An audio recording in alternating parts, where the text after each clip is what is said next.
Gerald Hargrove didn't knock. That was the first thing Eliza noticed, the way he walked through the front door of Blackthorn Ranch like he already owned it, his boots leaving mud tracks across the floor. She had spent the morning scrubbing, his hat still on his head when he stopped in front of her and looked her over. The way a man looks at livestock he's considering buying. "You must be the mail-order wife," he said. He didn't say it like a question. He said it like an insult he'd been saving. Eliza set down the ledger she was holding, slowly, deliberately.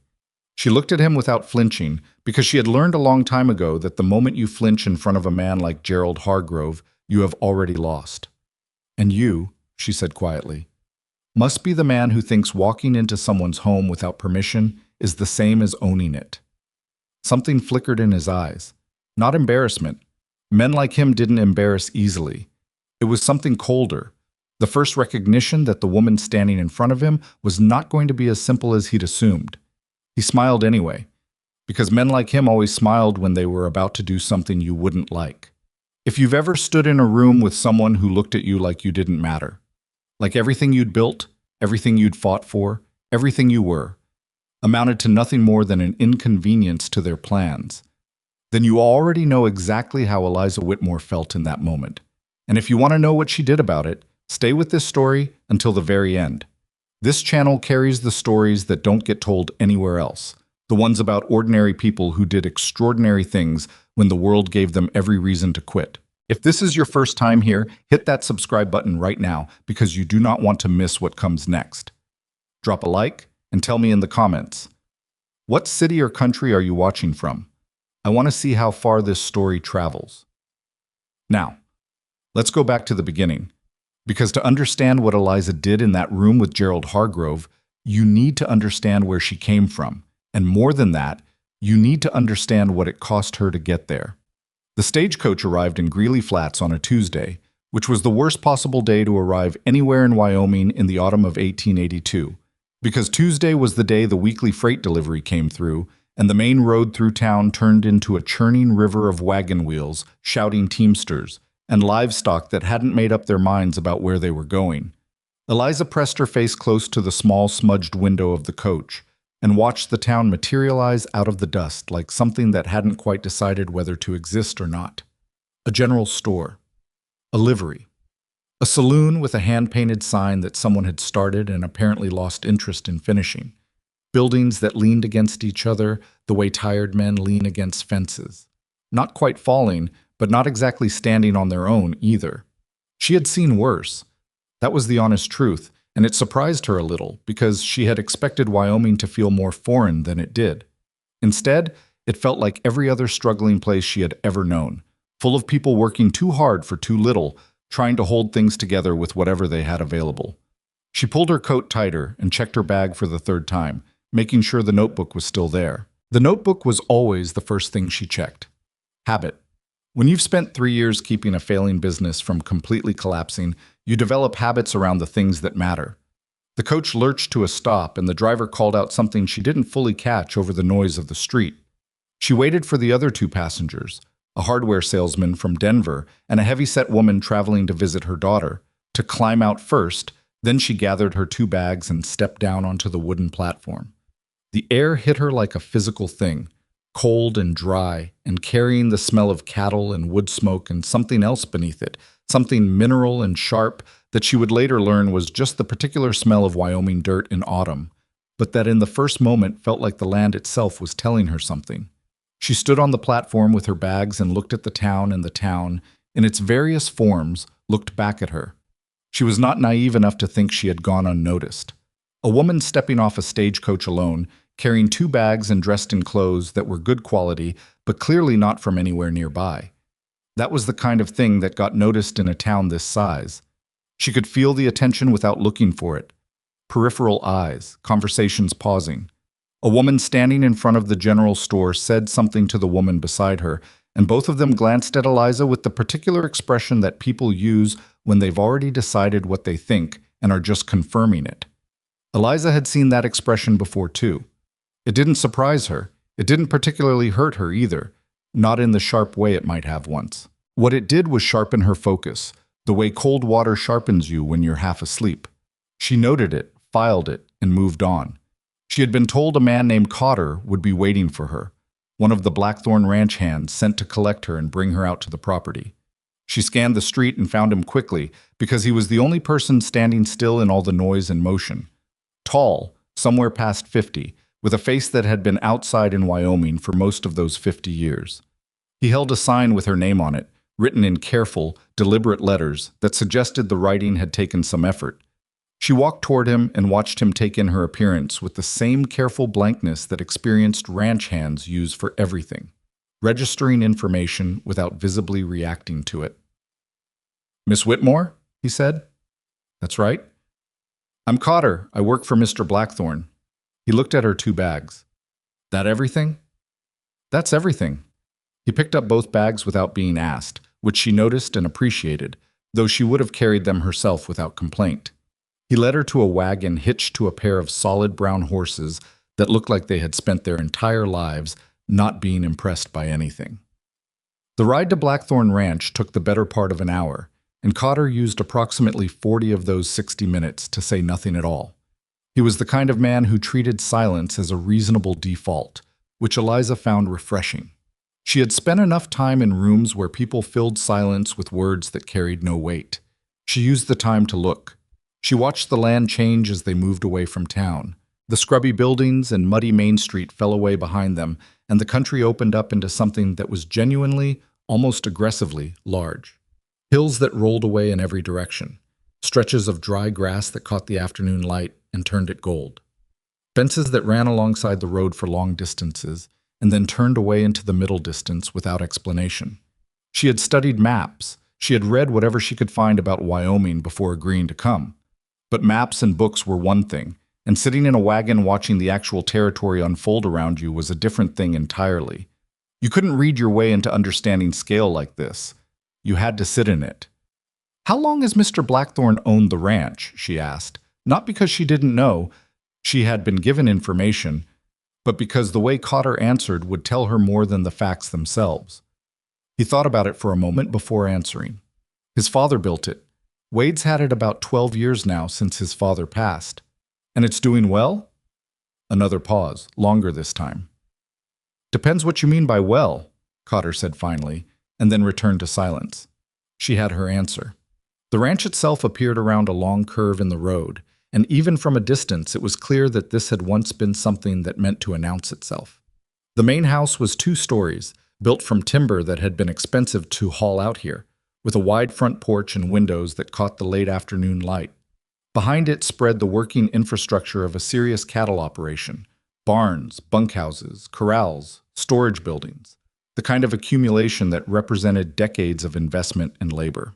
It was also, she noticed immediately, showing its age in ways that had nothing to do with time and everything to do with neglect. Not the dramatic neglect of total collapse. Nothing was falling down. Nothing was obviously broken. But the quieter neglect of deferred maintenance, of small things not attended to until they added up to something that couldn't be ignored. A fence post leaning at an angle that would become a problem. A barn roof with a section that had been patched and patched again instead of replaced. A general quality of things being held together slightly past their natural holding point. She said nothing about any of this. She stored it. Cotter pulled the wagon up to the front of the main house and climbed down, and she followed, and the front door opened before they reached it.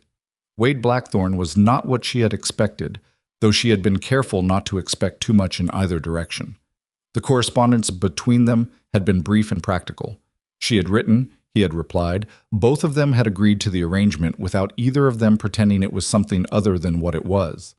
She knew his name, his situation, and very little else. What she saw in the doorway was a man in his late 30s who had clearly been impressive once, and was in the process of misplacing that quality somewhere he couldn't quite find. He was broad-shouldered and still physically capable looking, with dark hair that had started going gray at the temples, and eyes that were an unusual shade of gray-green that caught the light. He was also, she noted without judgment, not entirely sober, not drunk, not dramatically impaired, but carrying the specific weight of a man who had been drinking steadily rather than in bursts, the kind of steady that becomes invisible to the people around it until someone new arrives and sees it fresh. He looked at her with an expression that was complicated in ways she suspected he hadn't intended to show. Miss Whitmore, he said. Mr. Blackthorn. They stood there for a moment, two strangers who had agreed in writing to become something more than strangers, standing on opposite sides of a threshold and taking stock of each other. You should come in, he said finally. Supper's already cold, but there's some. It was not the most welcoming thing she had ever heard. It was also, she understood intuitively, probably more than he had said to anyone new in quite some time. She picked up her own bag, Cotter was already seen to the horses, and walked through the front door. The inside of the house confirmed what the outside had suggested. It had been beautiful once, the kind of frontier home that someone had furnished with deliberate care. Good quality pieces, properly arranged, the kind of space that said the person who built it had wanted it to mean something. But layers of disuse had settled over it all. Not filth exactly. More like the absence of anyone who cared about the details anymore. She noticed the stack of papers on the table in the front room. Noticed the way they were not organized, which was different from being disorganized.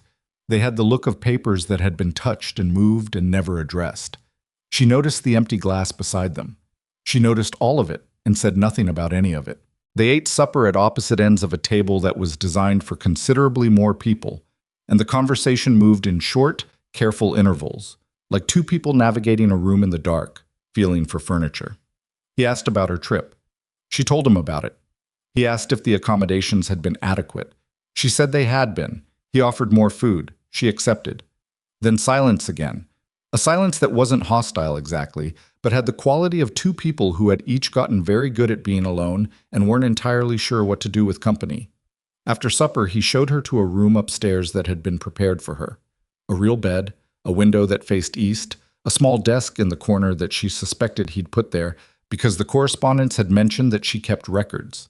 That small consideration, the desk, was the most personal thing he had done so far, and she was surprised by how much it registered. She sat on the edge of the bed after he'd gone and looked around the room for a long time. She had not come here with romantic expectations. She had come here because she had studied the situation and made a calculation. Her family's business was gone.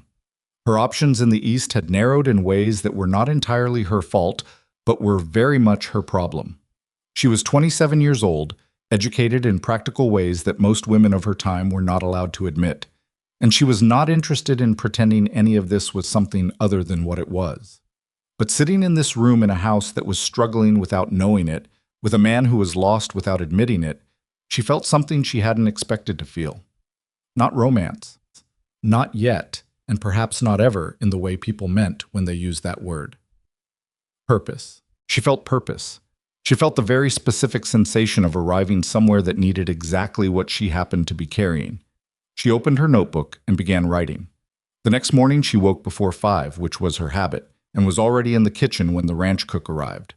His name was Beaumont, a wiry man with knotted hands who had been cooking for the Blackthorn crew for 7 years and had clearly not expected anyone to be in his kitchen at this hour. He stopped in the doorway and looked at her with undisguised wariness. "I'm Eliza," she said. "I'm not here to interfere with anything. I'm just going to sit in the corner and stay out of your way." He accepted this with a slow nod that communicated both acceptance and skepticism in equal measure. She sat in the corner with her notebook and she watched. She watched what he made and how long it took, and what went into it and what was left over. She watched how much flour came out of the sack and roughly estimated against the number of men being fed. She watched where things were stored and what the turnover looked like, and which supplies ran low and which were overstocked. She did not write any conclusions. She only wrote what she observed. Conclusions came later, after you had enough observations to support them. Her father had taught her that, in better days, when the family business was something worth teaching her to manage. At breakfast, she sat at the end of the long table in the dining hall adjacent to the kitchen and watched the ranch hands come in. There were 23 of them that morning. She counted without appearing to count. They were, in aggregate, a tired-looking group. Not demoralized exactly, but with the particular quality of men who are working without feeling that their work is going anywhere. One of them, young, red-haired, with a bandage on his left forearm, sat down next to her without apparent intention and then seemed surprised to find himself sitting next to the boss's new wife. "Sorry," he said, starting to stand. "Please don't," Eliza said. "I'd rather have company." He settled back down, uncertain but compliant. His name was Danny Pratt, she learned, and he'd been at Blackthorn Ranch for a year and a half, and the bandage was from a fence repair gone wrong 3 days earlier. And yes, his arm still hurt, but he wasn't going to say that where anyone could hear him. How did it happen? She asked. He told her. She listened the way she always listened, completely, following the logic of what he was describing rather than waiting for the part that was relevant to her. When he finished, she asked a question about the fence he'd been repairing, and then a question about why that section of fence had needed repair in the first place, and then a question about whether it had been repaired before.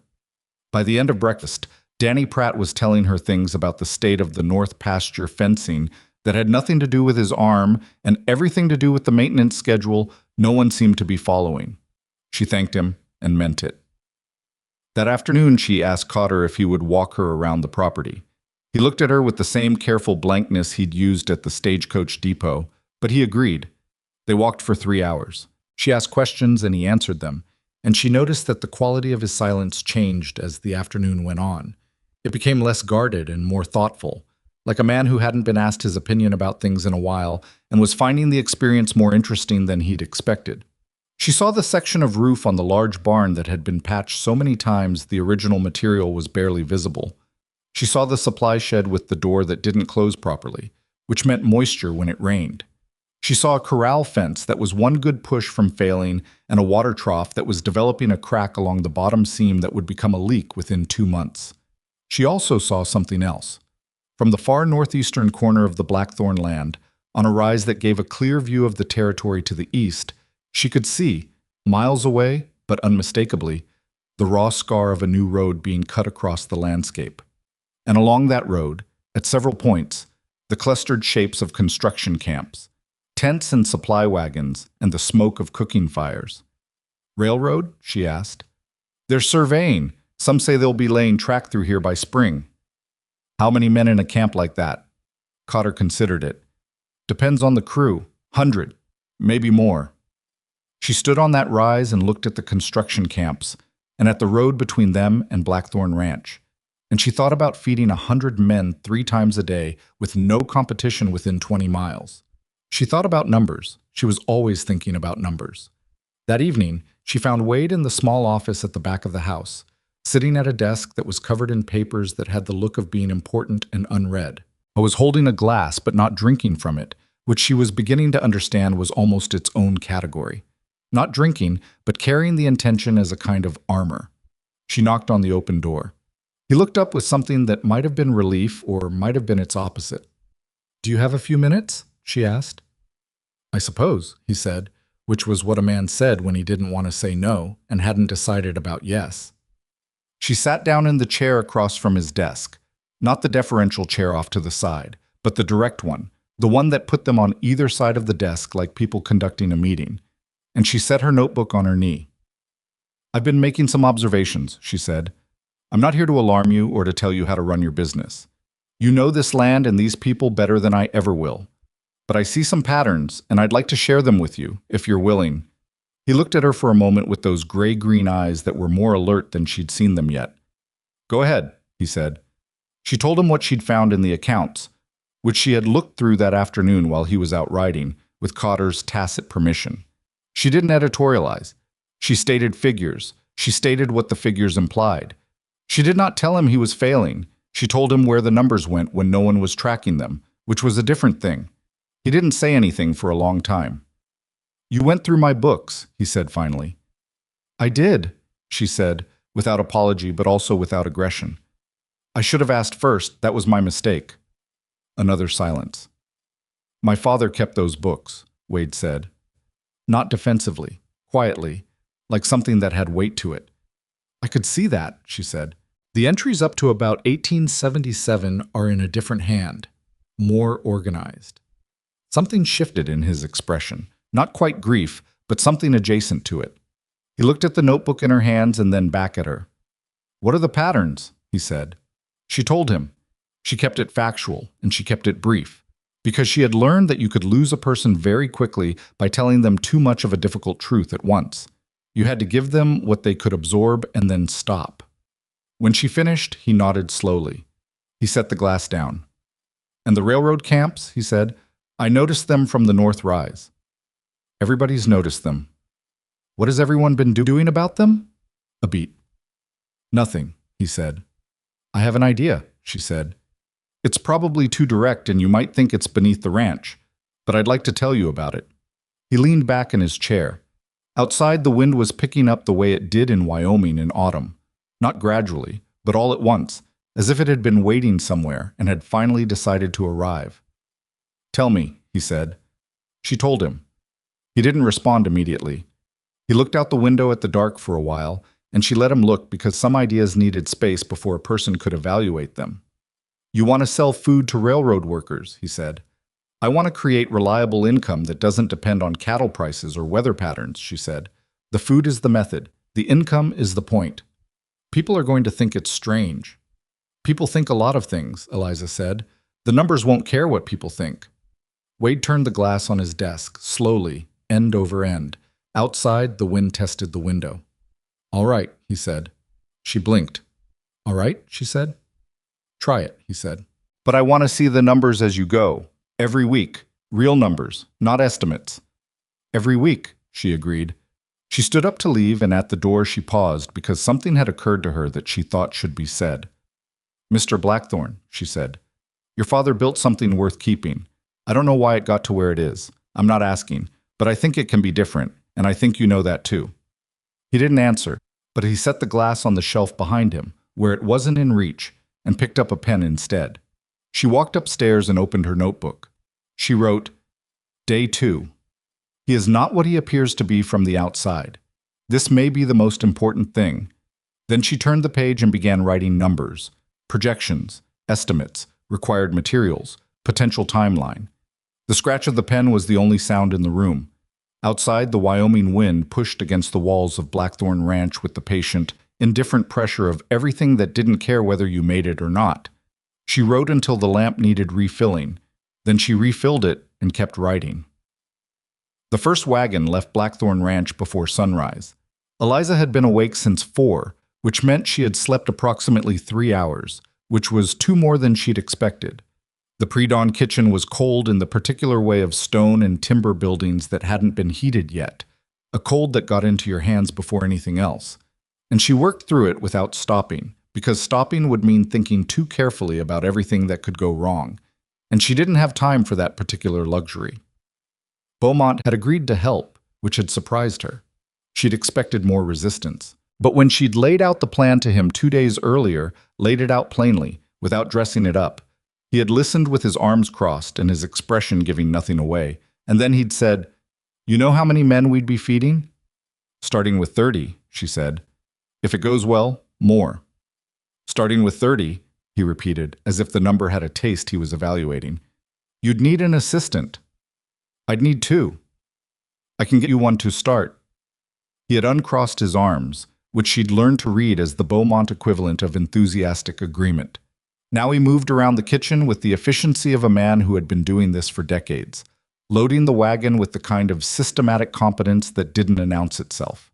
Bread wrapped in cloth, a pot of beans that had been on low heat since midnight, salt pork, coffee that could have stripped paint and probably would have been appreciated for exactly that quality by men who'd been working since before dawn.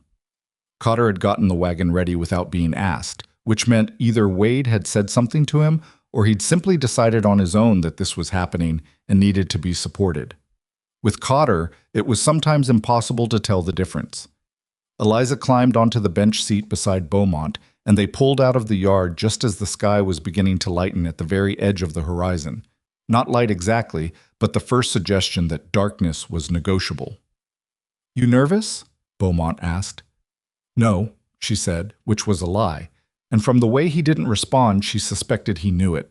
The road to the construction camp took 40 minutes, and for most of it she sat with her hands in her lap and ran numbers in her head, not because she hadn't already run them, but because running them again was the closest thing she had to prayer, which she didn't do, so numbers would have to serve. The railroad camp was larger than it had appeared from the north rise. Up close, in the gray early light, it had the particular organized chaos of a place where several hundred men were trying to sleep, wake, eat, argue, and prepare for another day of brutal physical labor, all at the same time. Tents in long rows. supply wagons and equipment that she couldn't have named but could estimate the cost of. The sound of it all was something between a river and a factory floor. A foreman named Bill Crandall met them at the edge of the camp.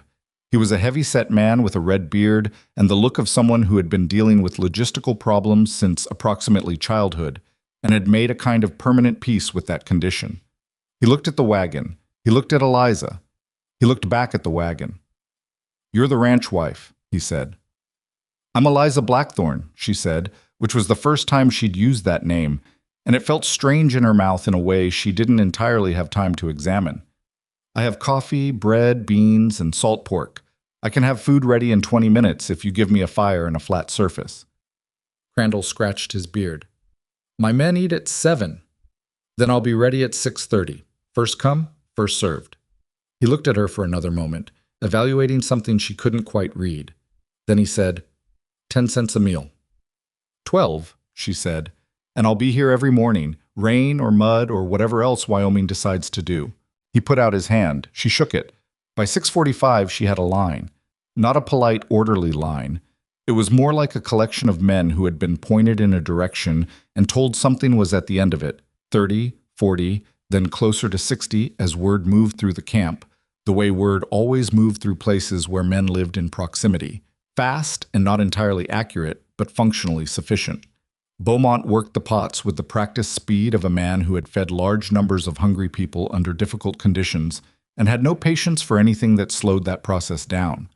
Eliza collected payment, remembered faces after the second day, and on the third day was already greeting men by name, which produced each time the small startled expression of someone who hadn't expected to be remembered.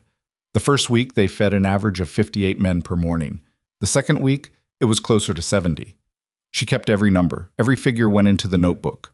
Meals served, amount collected, supply costs, time required. She didn't trust memory because memory was optimistic and numbers were honest. On the 8th day, she got back to the ranch just before noon and found Wade standing in the yard watching her drive the wagon in. He had his hands in his jacket pockets and an expression she couldn't immediately classify. "How did it go?" he said. She climbed down and reached into her coat pocket and pulled out the leather pouch and held it out. He took it, weighed it in his hand without opening it, and looked at her. "Third day's earnings," she said, "minus supply cost. I kept a separate record for the first 2 days while we were still adjusting." He opened the pouch and looked inside for a moment. "That's more than I expected," he said. "It's more than I expected too," she said honestly, "but it'll hold. There are 200 men in that camp, and I'm currently serving about a third of them. If we scale the operation, one thing at a time," he said, which she was learning was his way of saying yes, but I need to think about it, and which she was also learning to be patient with. She took the pouch back because the money needed to be recorded and walked toward the house. Behind her, she heard him say very quietly something that might have been "good work" or might have been something else entirely. She didn't turn around. She kept walking, but she filed the sound of it away in the same place she kept other things worth keeping. The problem she hadn't anticipated wasn't the work or the supply chain or the weather, which was becoming its own category of obstacle as November pushed against October's heels. The problem was Danny Pratt. He appeared at her elbow on the second Wednesday morning, just as she was loading the wagon in the pre-dawn dark, carrying one of the heavy supply crates without being asked, setting it in the wagon bed with a practiced ease that told her he'd done this kind of work before. "I thought you were on fence repair rotation," she said. "Cotter moved me," he said, with the careful neutrality of someone who had been told not to explain too much. She looked at him. He looked at the wagon. "Can you drive this?" she said. "Since I was 12, he said. She handed him the reins. Having Danny along changed the morning operation in ways she hadn't predicted. He was quick with the equipment and good with the camp workers, in the uncomplicated way of young men who don't carry much self-consciousness about being useful. He could lift things she couldn't lift as quickly, which was a practical consideration she'd been managing around, but which was easier when it wasn't necessary. But more than that, he asked questions, not challenging questions, genuine ones. He'd watch what she was doing and then ask why, and she'd explain, and he'd nod with the expression of someone storing information for actual use. On the third morning with Danny, as they were driving back in the thin November light, he said, "The men are talking about you." "I assumed they were." "Not the way you might think, though." He was quiet for a moment. They don't know what to make of you. Most of them figured you'd last a week. It's been 2 weeks, she said. Yeah, he said. That's kind of the point. She let that sit. The horses moved through the cold at their patient, unimpressible pace. What do they say? She asked. Not fishing for reassurance, she genuinely wanted to know, because what the ranch hands thought of her operation mattered practically. Danny chose his words with more care than she'd have expected from someone his age. Mostly they say they don't understand what you're doing or why. But the pay envelopes last week were heavier than usual, and Cotter told them that was because of the railroad money, and Cotter doesn't say things he doesn't mean. No, she agreed. He doesn't. So they're watching, Danny said. That's all. Just watching. She could work with being watched. Being watched was better than being dismissed.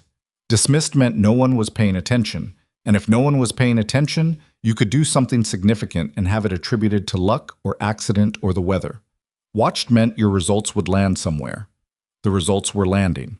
The ranch account, which she now had full visibility into after a quiet conversation with Wade in the second week that had been tense at the beginning and matter-of-fact by the end, was showing a pattern she hadn't seen in any of the previous year's entries. Consistent incoming revenue between the normal cattle operation cycles. Small compared to what a good season's beef prices could produce, but steady in a way cattle income simply wasn't. Steady was its own kind of power. She had learned that managing her father's business, where the crises were always the dramatic ones, and the quiet damage was always the accumulation of the unsteady. In the third week, she found Nora Aldis. It wasn't a dramatic finding. Nora appeared at the kitchen door of the main house on a Tuesday morning with a basket of eggs she'd brought from her own small property 2 miles east, looking to sell them. She was somewhere in her mid-30s, with the specific economy of movement of a woman who had been making do with limited resources for long enough that efficiency had become involuntary. She had 2 children who waited in the yard without being told to. Eliza bought the eggs. Then she asked Nora how she'd gotten them here without a wagon. We walked, Nora said, in this weather. We've walked in worse.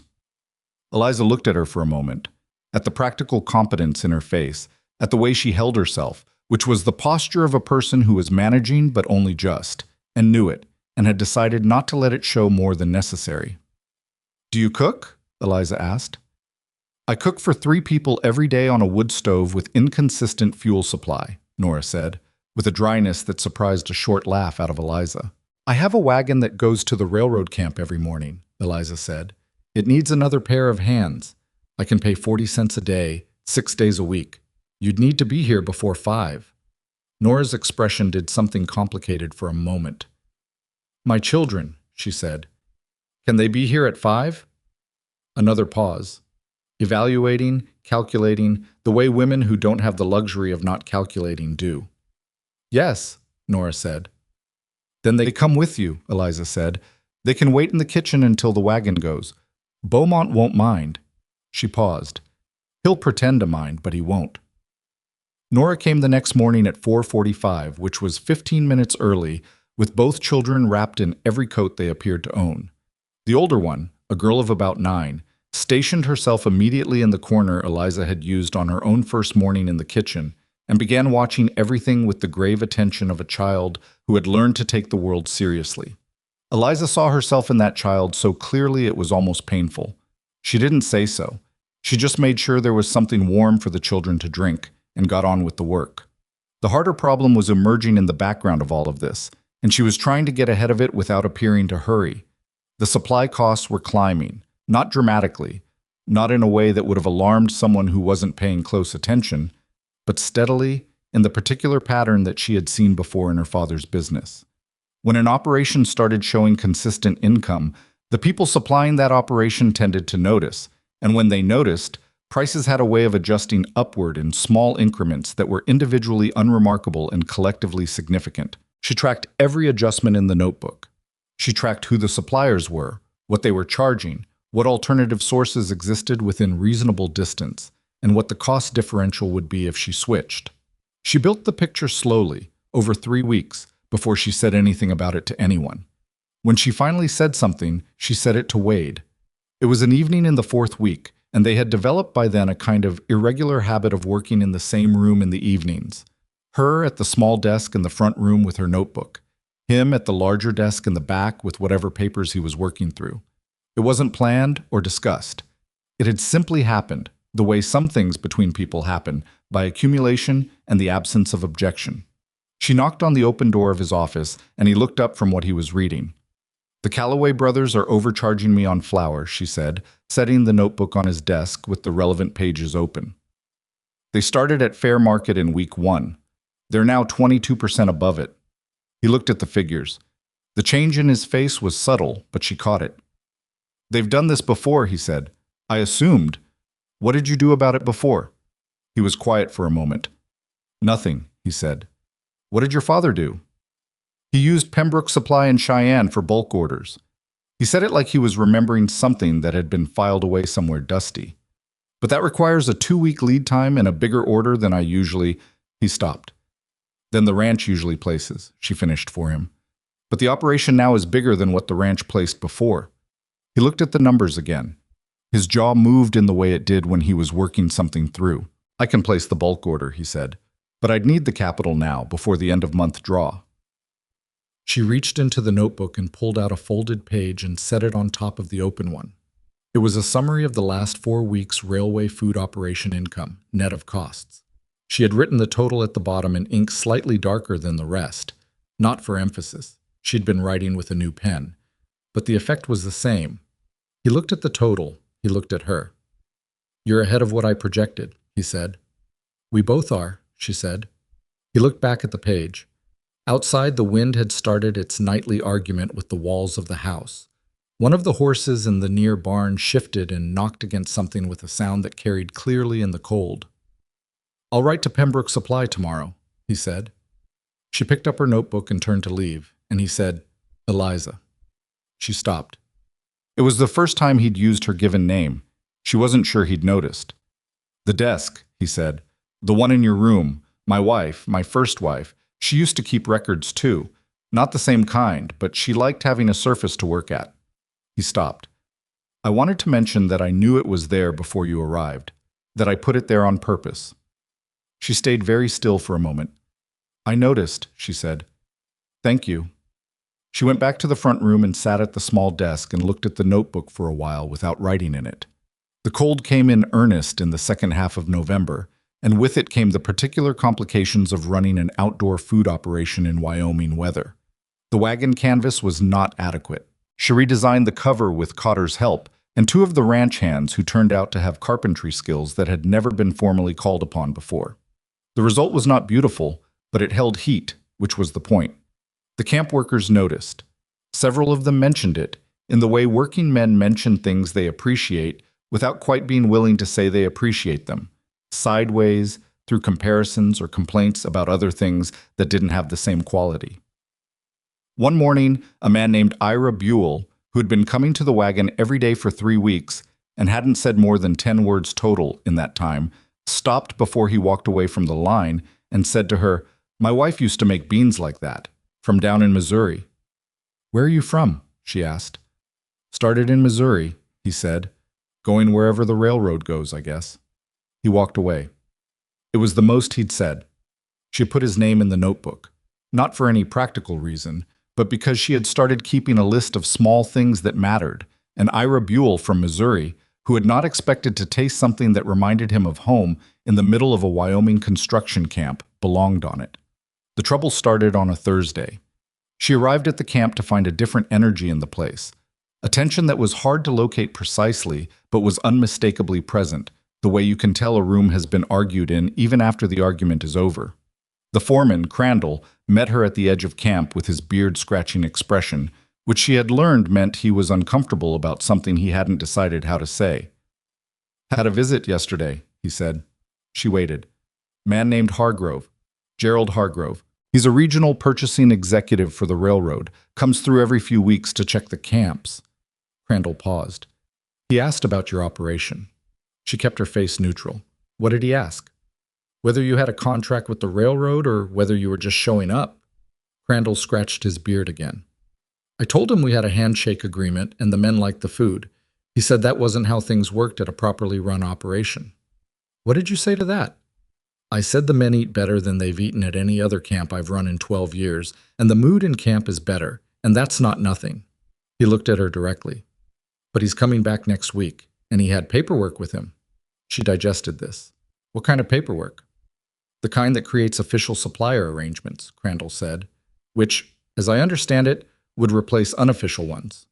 She thanked him and set up the wagon and ran the morning service with exactly the same attention she gave it every day, because the work didn't pause for problems any more than Wyoming winter did. But as she worked, she was thinking, not panicking.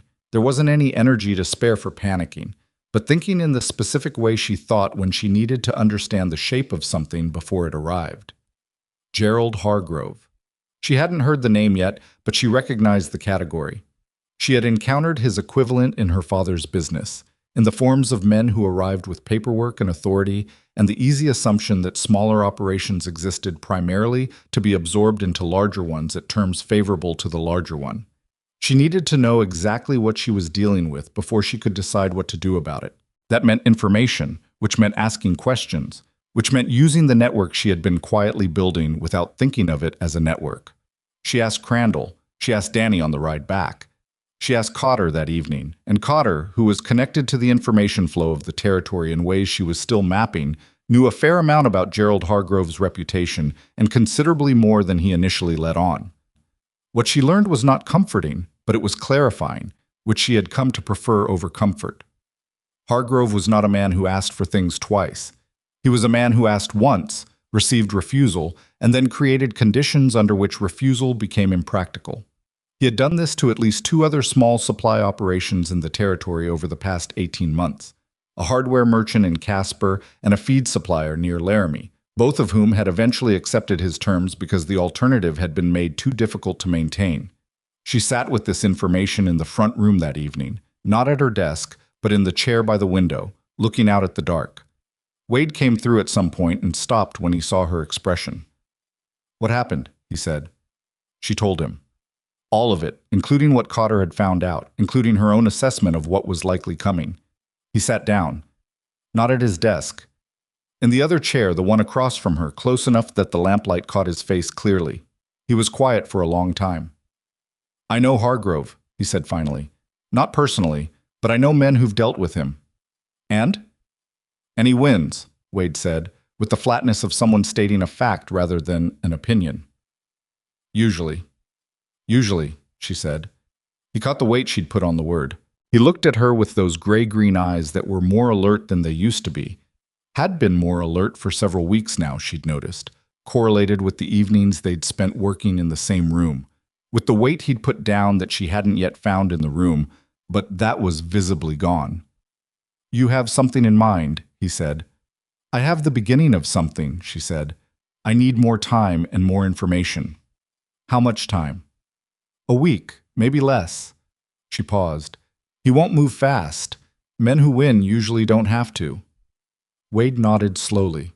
Outside, the wind was at the walls again. Inside, the lamp threw its small, reliable circle of light between them.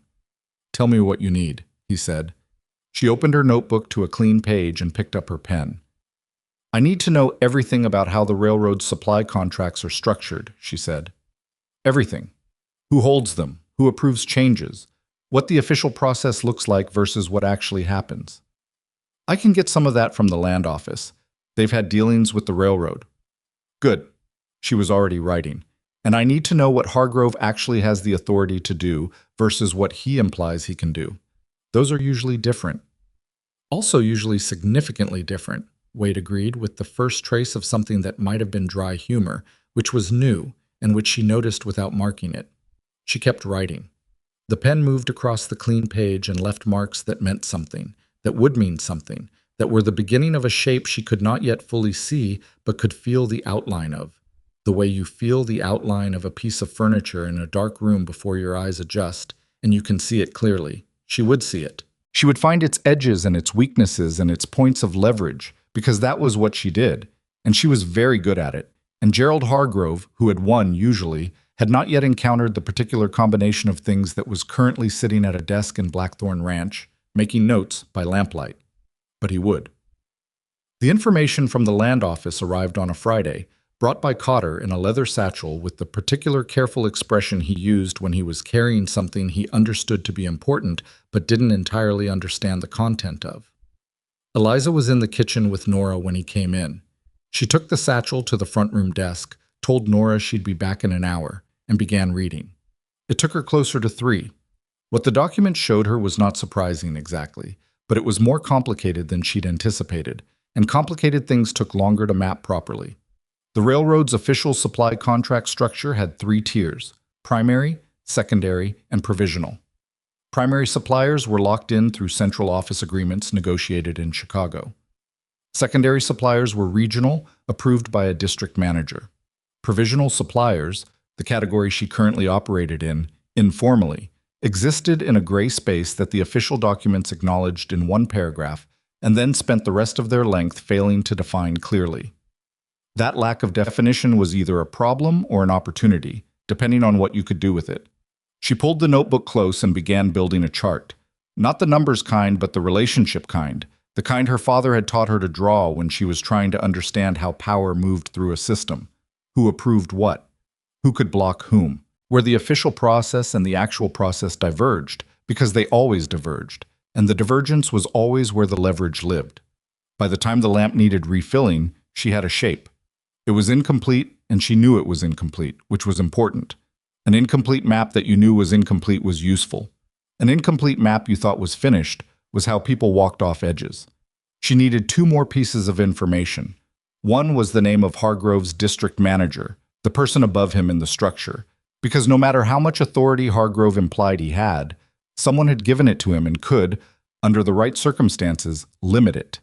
The other was the specific language in the provisional supplier paragraph, which she had read 4 times and was beginning to think contained something useful that she hadn't extracted yet. She fell asleep in the chair at the desk, which she discovered when she woke up cold at 2 in the morning, with the lamp burned out and the notebook still open in front of her. She closed it, went upstairs, and was back at the desk before 5. She found the language in the provisional paragraph on the 5th reading. It was a single subordinate clause buried in a sentence about liability and indemnification, and what it said, in the specific, careful way that legal language says things, was that provisional arrangements could not be unilaterally terminated by a regional purchasing executive without documentation of supplier non-performance. Non-performance. She underlined it twice. Hargrove could try to replace her, but he could not simply remove her. He needed documentation of failure, of some inadequacy in her operation, to do it through official channels, which meant that if he moved against her, he would have to manufacture the documentation or bypass the process entirely, and either of those things left marks. She had been feeding the camp reliably for 5 weeks. She had Crandall's informal endorsement. She had the numbers. She had a record of consistent delivery that any reasonable reading of non-performance could not apply to. What Hargrove had was authority, assumption, and the general expectation that she would not know any of this. She closed the notebook and let herself sit quietly for a moment, something she rarely did, because quiet tended to fill with the things she was trying not to think about. But this particular morning, the quiet felt different. It felt like the moment just before you understand something, which was its own kind of useful.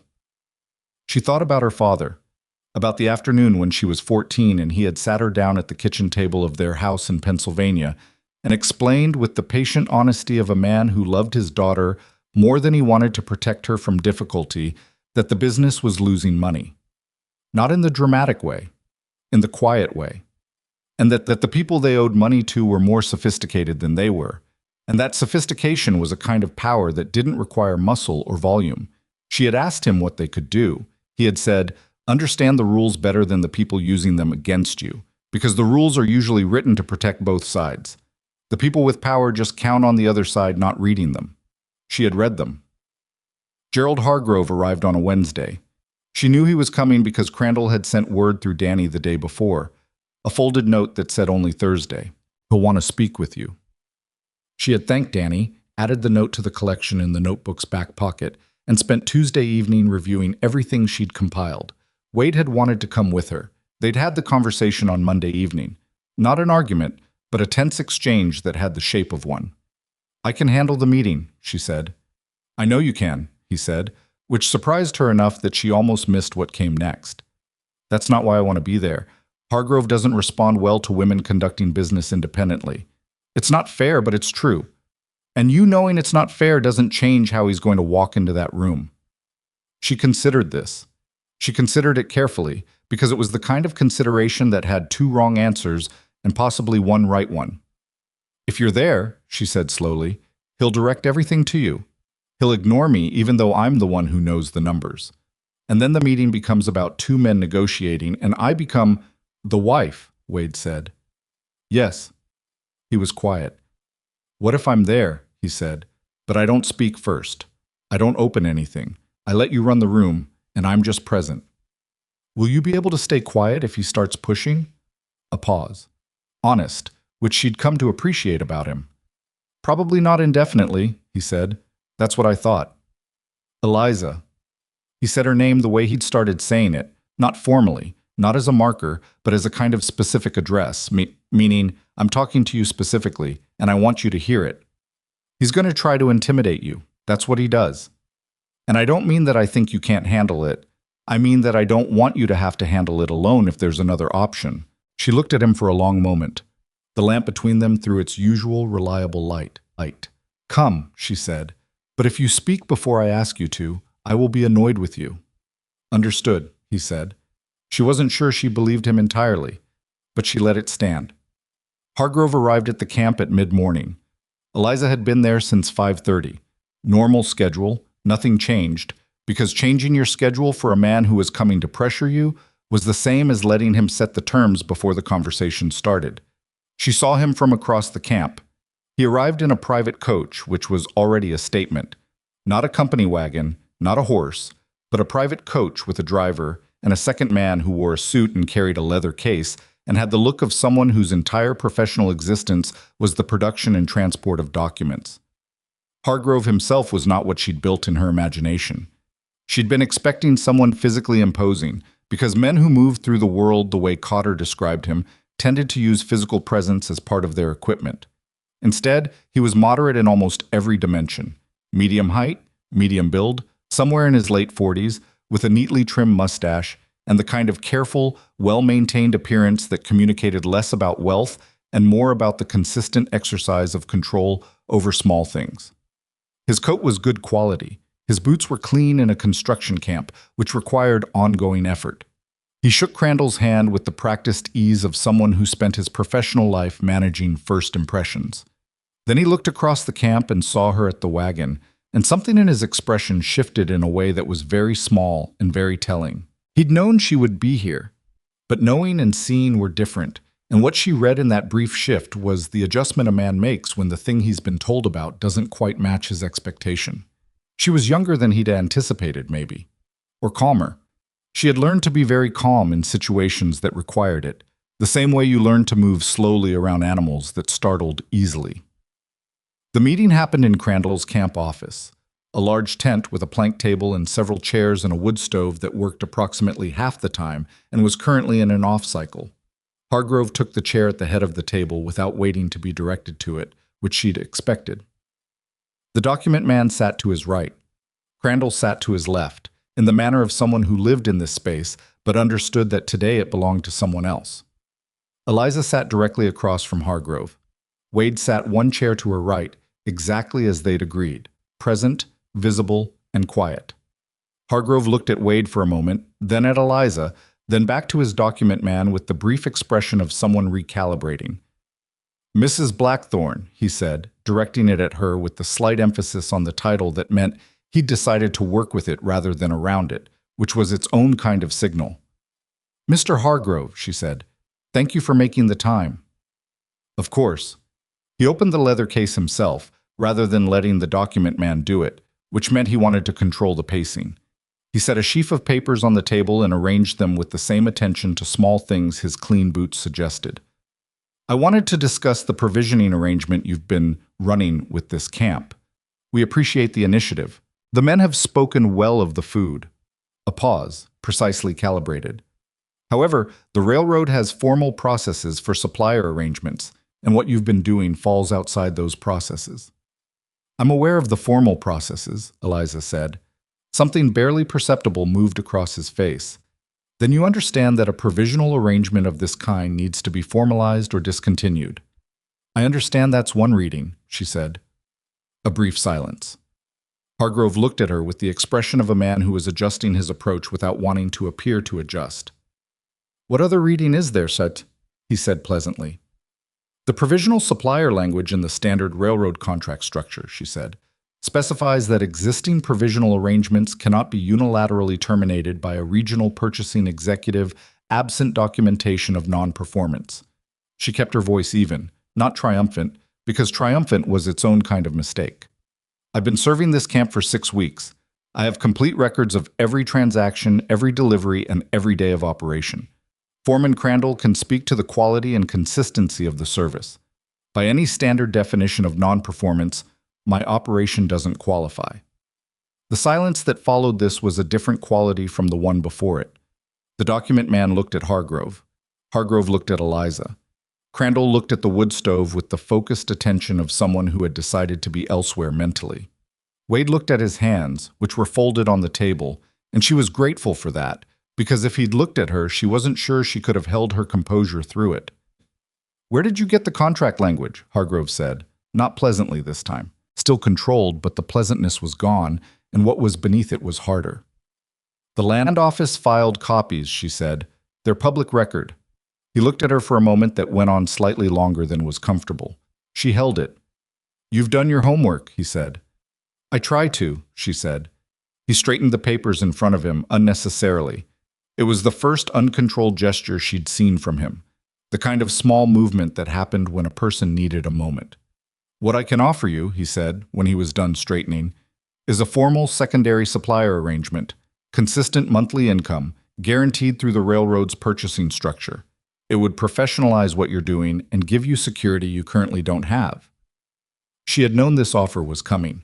She'd spent 2 evenings working through exactly what was likely to be in it and what she would need to watch for. "I don't want to review the specific terms," she said. He nodded to the document man, who produced a second set of papers and slid them across the table. She picked them up and read. Not quickly. She'd learned not to read quickly in front of people like Hargrove, because quick reading implied you were looking for the thing you already expected to find, and she wanted him to believe she was seeing all of this fresh. The income figure was good, genuinely good, substantially higher than her current per meal arrangement with Crandall, stated clearly at the top of the agreement in numbers that were designed to be the first thing a person noticed. She kept reading. It took her until the 3rd page to find the supplier exclusivity clause, and until the 5th page to find the performance review provision that gave the railroad's regional purchasing executive, not the district manager, not the central office, but the regional purchasing executive specifically, the authority to conduct monthly reviews and modify or terminate the arrangement based on those reviews. Based on his reviews, with no defined standard for what constituted grounds for modification or termination. She looked up from the papers. "The income structure is generous," she said. "We want our suppliers to do well," Hargrove said. "The exclusivity clause in Section 4 would prevent me from selling to any other buyer within 50 miles of this camp. Standard for secondary supplier arrangements. The performance review provision in Section 9 gives you personal discretion to modify or terminate the arrangement without defined criteria." The pleasantness was completely gone now. What she was looking at was the working face, attentive, calculating, stripped of the social machinery. "Also standard," he said. "It may be common," she said. "I wouldn't say standard. Standard implies it's neutral. What that clause does is give you the ability to change the terms anytime you want, for any reason, and call it a performance issue." Silence. "Mrs. Blackthorn," Hargrove said, and now there was a different quality in his voice. Still controlled, but with something beneath it that had the temperature of threat without being specific enough to name. "The railroad is expanding through this territory. The camps are going to grow.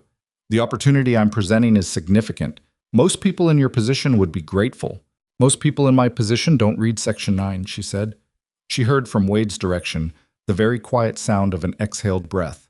Not a word. Just breath. Hargrove looked at her for a long moment. "What do you want?" he said. It was the first real question of the meeting, the first one that was asking for actual information rather than managing a predetermined outcome. "A fair arrangement," she said. The income structure you've offered is reasonable. The exclusivity clause I can accept with a 50-mile radius.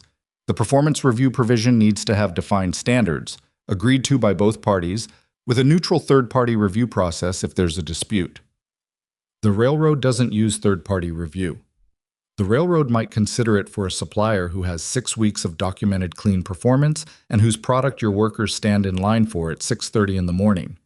Hargrove looked at Crandall.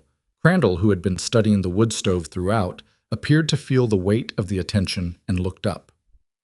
They do stand in line, he said, with the simple delivery of a man who was just confirming a fact.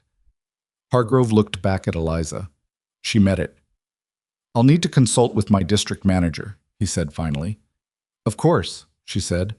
I'll be here tomorrow morning at 5:30, as usual. The meeting broke up with a handshake that was more formal than warm. The document man collecting his papers with careful precision, Crandall escaping to his actual work with visible relief. Hargrove walked back toward his coach without looking back. Eliza stood at the tent opening and watched him go. Wade appeared beside her. She waited for him to say something about the meeting, about what she'd done, about the Section 9 clause or the performance review provision. She'd prepared to be gracious about the response, but was aware that she was also very tired and not certain how much graciousness she had available. You said if I spoke before you asked, he said, you'd be annoyed with me. Yes? I didn't speak. No, you didn't. I wanted to, about 4 times. I know, she said. How did you know? You exhaled very loudly when he said, most people in your position would be grateful. He was quiet for a moment. That was once. I held it together 3 other times. Despite everything, she almost smiled. I noticed that too. They walked back to the wagon. The camp was returning to its morning noise around them. The sounds of several hundred men resuming the work of building something large and permanent out of raw territory. He'll come back, Wade said. I know. And he may not come alone next time. I know that too. What do you need? She thought about it as they reached the wagon. Nora was already loading the cleaned pots with the systematic efficiency she'd developed over 6 weeks of doing exactly this.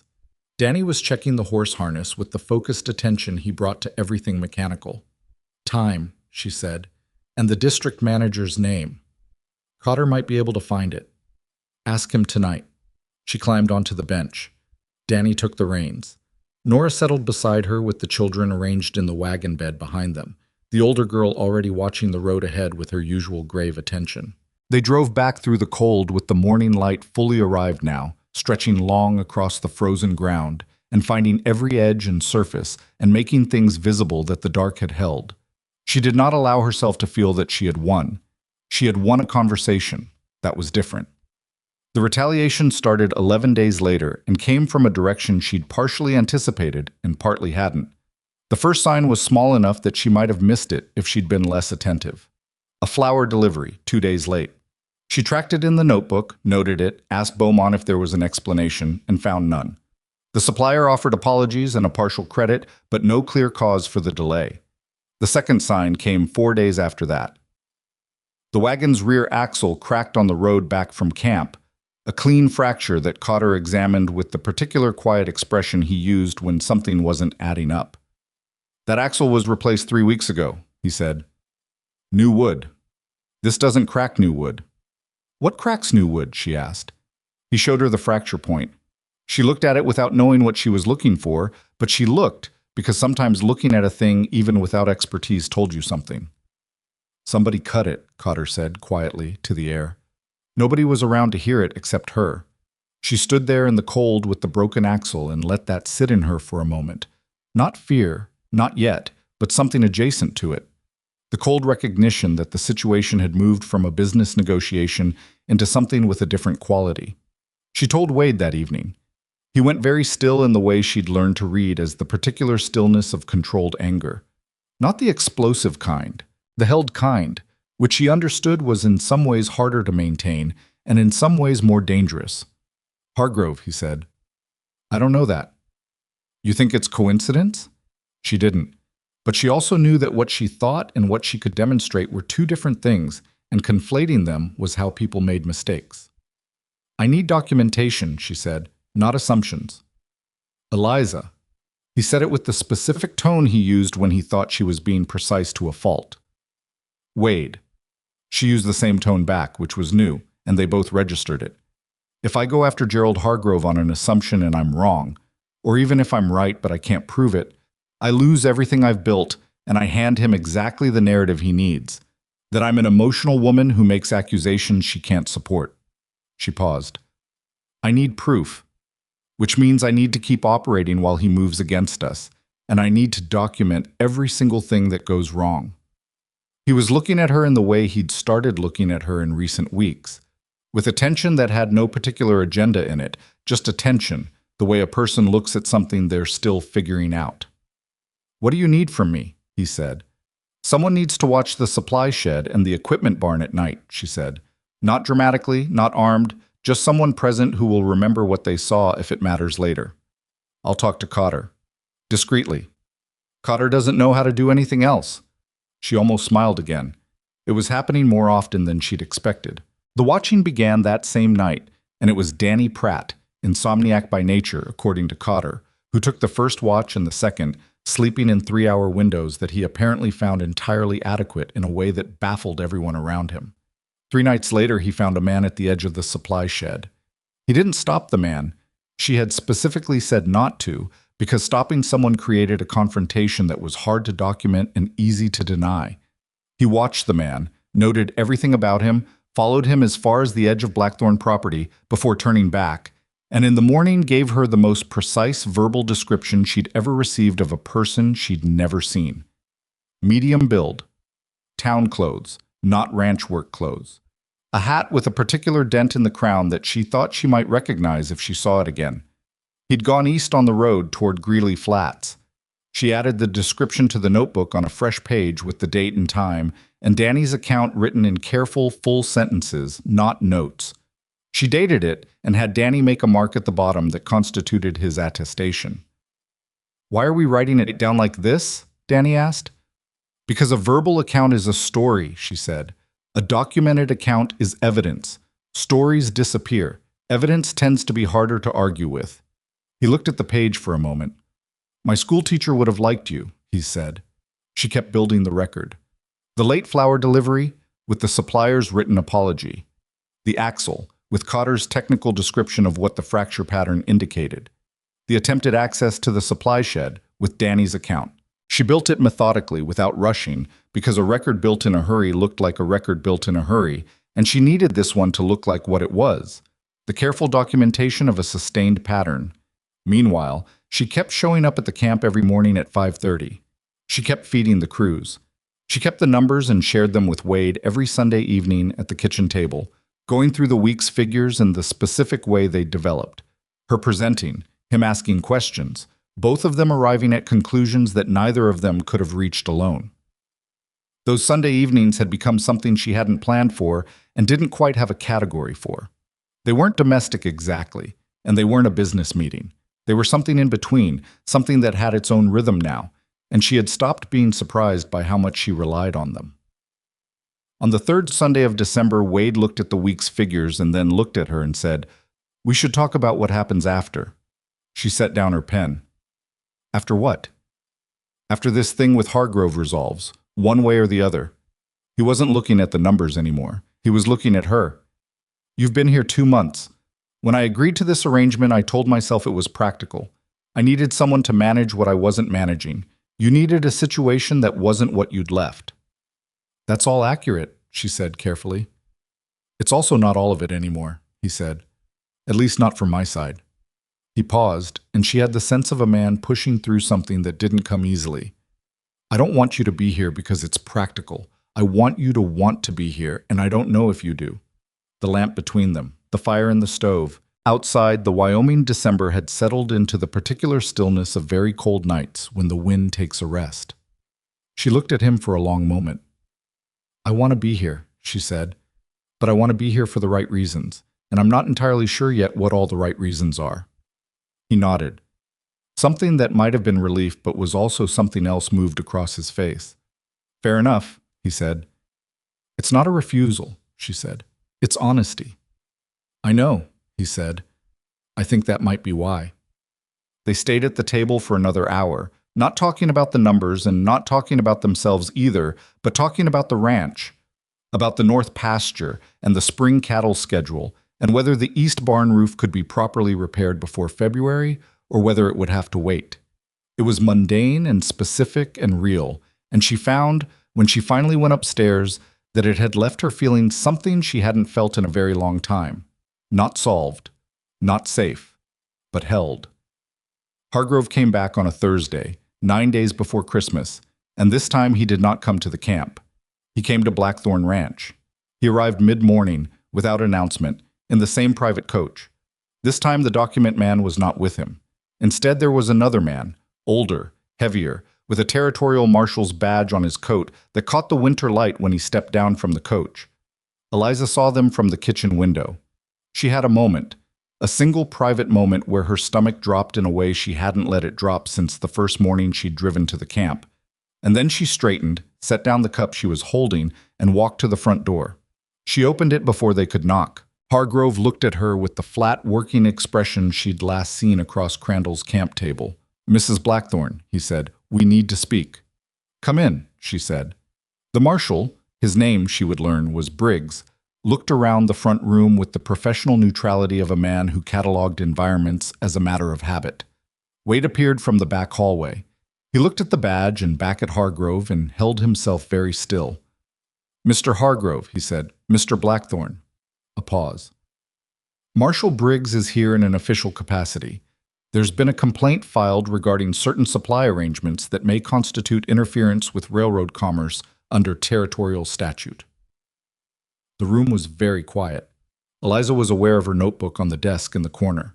She was aware of every page in it, every date and figure and careful description, the 6 weeks of consistent delivery records, and the 3 documented incidents of interference with her own operation that she had built with the specific patience of someone who understood what evidence needed to look like. She was also aware that this was the moment she had been preparing for, and that being prepared for a moment did not make it easy to stand in. "Marshal Briggs," she said, keeping her voice steady in the specific way that required actual effort to maintain. "I'd like to show you something. It'll take a few minutes. I think it's relevant to whatever complaint you've received." Briggs looked at her with the neutral professional expression. Then he looked at Hargrove, who had the controlled face of a man who had not expected to be addressing the woman directly and was adjusting. "All right," Briggs said. "Let's see it." She walked to the desk and picked up the notebook. She set the notebook on the table in front of Marshal Briggs and opened it to the first page. Not the first page of the supply records. The first page of the interference documentation, the flour delivery delay, the axle fracture, Danny's account of the man at the supply shed. She had arranged the notebook in the past week so that these pages came first, because she understood that the person reading had limited patience, and the first thing they saw would shape how they read everything after. 6 weeks of operating records, she said, every delivery date, every meal count, every supply cost, every transaction with the camp. And beginning here, she turned to the tabbed page. Documentation of 3 separate incidents that I believe constitute deliberate interference with my operation. Briggs picked up the notebook. He was a man who read carefully, which she registered as a useful quality. He didn't skim. He moved through the pages with the slow attention of someone building a picture rather than confirming one he'd already made. Hargrove stood near the door with his hands clasped behind his back and his face arranged in a patience that she could tell was costing him something. Wade had not moved from the hallway. He was a presence in her peripheral vision, present, still, keeping the agreement they'd made, which she was grateful for in ways she suspected she'd have to articulate later. Briggs reached Danny's account and read it twice. She watched his eyes move back to the top of the page. "This was written at the time of the incident?" he said. "The same morning," she said, "dated and attested. I can bring the man who wrote it. He's on the property right now." Briggs set the notebook down. He did not look at Hargrove. He looked at Eliza. "What's your account of the complaint that was brought to me?" he said. It was a careful question, the kind of question a professional asks when he wants to see if the story he's been told matches the story in the room. "I don't know the specific language of the complaint," she said, "but I can tell you what I believe it says. It likely characterizes my food service arrangement at the railroad camp as unauthorized interference with official railroad commerce. It probably uses the provisional supplier language as its basis." She paused. What it doesn't mention is that the same provisional supplier language explicitly prohibits unilateral termination without documented non-performance, or that in 6 weeks of operation I have 0 documented non-performance, or that the incidents I've described here began within 12 days of my declining a supplier contract with terms I considered unreasonable. Briggs looked at her for a moment. Then he turned to Hargrove. "Mr. Hargrove," he said, "you want to respond to any of that?" Hargrove's controlled expression had not changed in any way that could be specifically identified, but the room felt different than it had 60 seconds ago. "The complaint is straightforward," he said. "An unofficial arrangement that bypasses the railroad's official supplier structure creates liability for the company. I have an obligation to formalize or discontinue such arrangements. That's not interference. It's standard operating procedure." "The provisional supplier clause," Briggs said, "applies to arrangements that have been officially acknowledged by the railroad," Hargrove said. "An informal arrangement with a camp foreman doesn't meet that threshold." Eliza had anticipated this argument. She had a response prepared, but she waited for half a beat before using it, because responding too quickly looked like you'd been waiting, and she wanted it to look like she was considering his point on its merits. "Foreman Crandall authorized the arrangement in his official capacity as site manager," she said. "His authority to make operational decisions at the camp level is explicit in the railroad's field management charter, which is also on file at the land office." She looked at Briggs directly. "I've been doing my reading." Something moved across Briggs's face. Not quite a smile, but in the vicinity of one. Hargrove said, "Mrs. Blackthorn, the field management charter does not extend to—" "Does the railroad's district manager know you're here today?" she said. The silence that followed was the most significant silence in the room so far. It had a specific quality, the quality of a space where something has been said that cannot be unsaid, and everyone present is deciding what to do about it. She had gotten the district manager's name the previous week. Cotter had found it through a connection in Cheyenne that she didn't ask him to detail. The name was Arthur Pemberton, district manager for the Northern Wyoming Railroad Territory, based in Casper. She had not contacted Pemberton directly, but she had written him a letter, dated and addressed, that was currently in a sealed envelope in the back of the notebook, and which she had been carrying for 5 days, waiting for the right moment to mention it. She reached into the back of the notebook and set the envelope on the table. "I've written to Mr. Pemberton," she said. "I haven't sent it yet. I wanted to see if this situation could be resolved at the local level first." She kept her eyes on Hargrove. "I'd prefer that. Escalation makes things complicated for everyone." Hargrove looked at the envelope. The thing about men who won usually, she had come to understand, was that they won by controlling the boundaries of the game. They chose the terrain, they set the terms, they moved when it suited them, and held still when holding still served them better. What they were not accustomed to was someone moving the terrain while they were standing on it. He was standing on different ground than he'd arrived on, and she could see him calculating what that meant. "I'll need to consult with my office," he said. "Of course," she said. "I'll hold the letter in the meantime." Briggs picked up the notebook again and looked at the last few pages. "I'll want a copy of this documentation," he said to Eliza. "I'll have it prepared today," she said. He stood. He looked at Hargrove with the professional neutrality that covered whatever his actual assessment was, and then he looked at Eliza and he said, "Ma'am," with a weight to it that was not quite an endorsement, but was, she thought, something in that direction. They left. She stood at the window and watched the coach pull away, and did not allow herself to exhale until it had cleared the gate. "Eliza," Wade's voice from behind her. She turned. He was standing in the middle of the front room with an expression she hadn't seen on him before, not the controlled anger or the working calm or the careful quiet of Sunday evenings. Something more exposed than any of those. "The letter to Pemberton," he said. "You wrote it before he even brought the marshal." 5 days ago," she said. "You knew he'd escalate." "I thought it was likely." I was looking at her with that exposed expression that she wasn't sure he knew was visible. "I didn't know," he said. "I thought, when Briggs walked in, I thought we might actually be in trouble." "We were in some trouble," she said honestly. "The letter doesn't guarantee anything. Pemberton might side with Hargrove. He might not care about the documentation. I don't know the man." "But you prepared anyway." "I always prepare for what I can," she said. "And then I try to hold still for everything I can't." He was quiet for a moment. Outside, the winter settled back over the yard with the indifferent permanence it maintained regardless of what happened under it. My father used to say something, Wade said. He said the difference between a man who makes it out here and a man who doesn't isn't usually strength. It's whether they can think straight when the pressure comes. He paused. He would have liked you. She didn't know what to do with that entirely, so she picked up the notebook and said, I need to make Briggs's copy of the documentation, and went to the desk, and behind her she heard Wade go to the back of the house. But she sat at the desk for a moment before she started writing, and she allowed herself to feel, briefly, the thing she usually set aside for later, the particular exhaustion of being the person who had to think of everything, and the equally particular satisfaction of having thought of it. Both of those things were real. She had learned not to choose between them.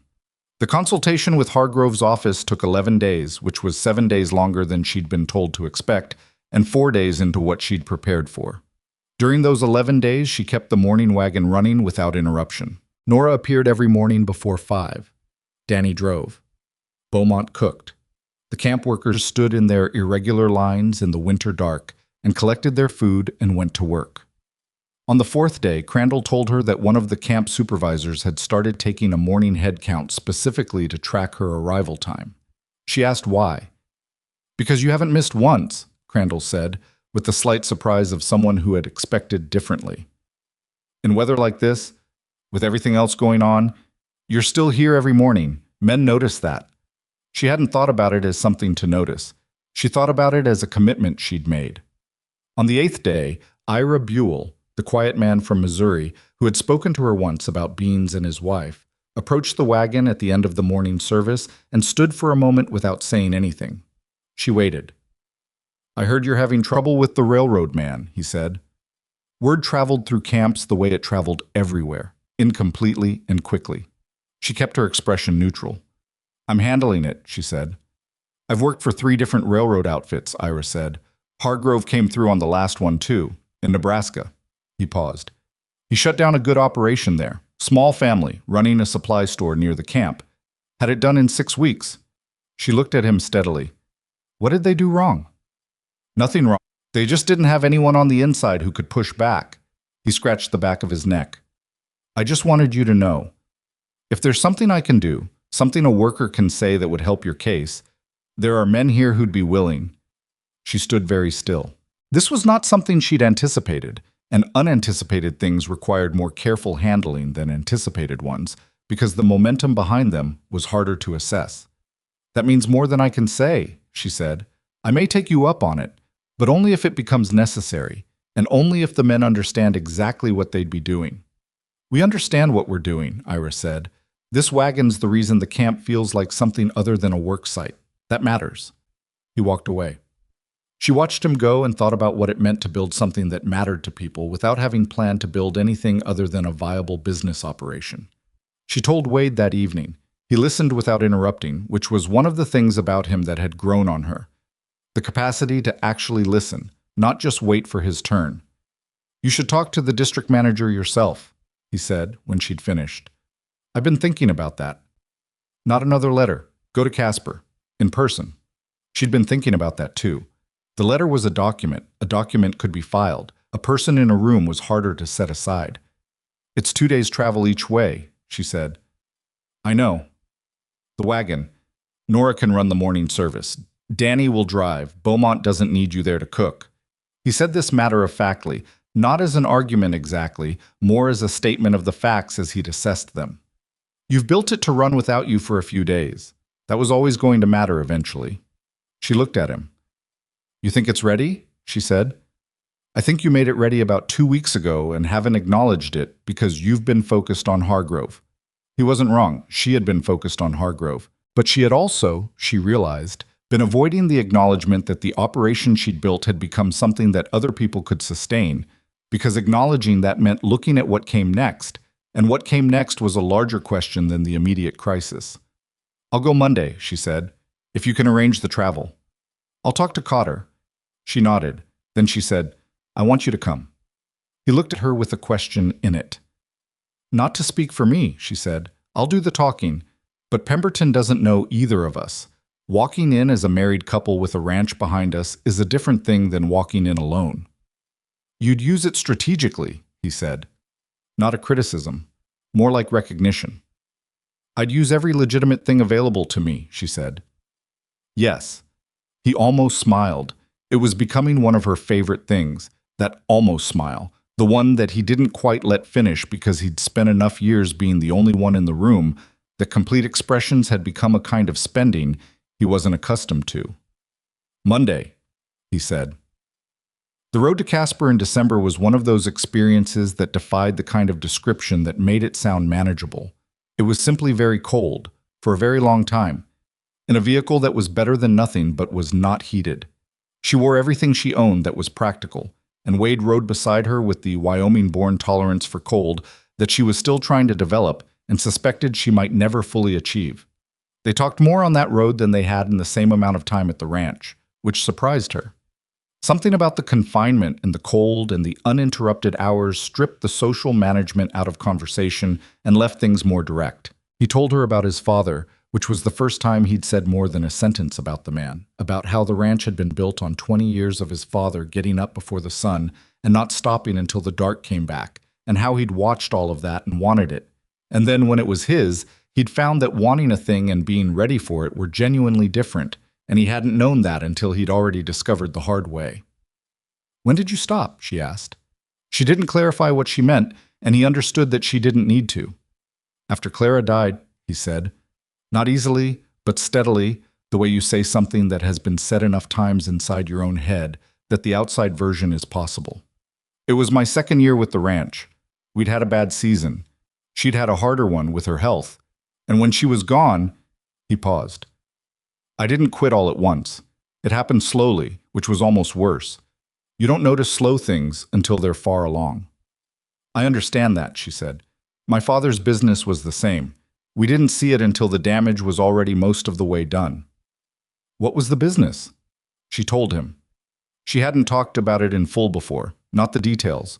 The textile merchant operation that had been her grandfather's and her father's, and that she'd spent 3 years trying to save through the particular grinding work of cutting costs and renegotiating terms and finding efficiencies that bought another month or two. Until the thing that bought no more months arrived, which was a larger competitor absorbing their primary contract and leaving them with a client list that was insufficient to sustain what remained. You couldn't save it, he said. No, but I kept it alive long enough that my father had time to see it end rather than having it collapse under him suddenly. I think that mattered to him. She looked at the road ahead. It mattered to me that it mattered to him. You learned the skills saving something you couldn't save, Wade said. Yes, she said, which may be the most honest description of most useful skills, actually. He was quiet for a moment. Then, why did you agree to this? Coming here. To me. She had thought about this question enough that the answer was not difficult to locate, only to say. Because I read your letter, she said. Not just what you asked, how you asked it. There was no pretense in it. You said what the situation was, and you said what you needed, and you didn't dress it up. I'd spent enough time with people who dressed everything up that someone who didn't felt like something worth investigating. That's a careful way to put it, he said. I'm a careful person. I've noticed. Something about the dry delivery of it, the complete absence of performance in it, made her laugh. Actually laugh. Not the controlled social kind, but the surprised kind that comes from somewhere behind your ribs.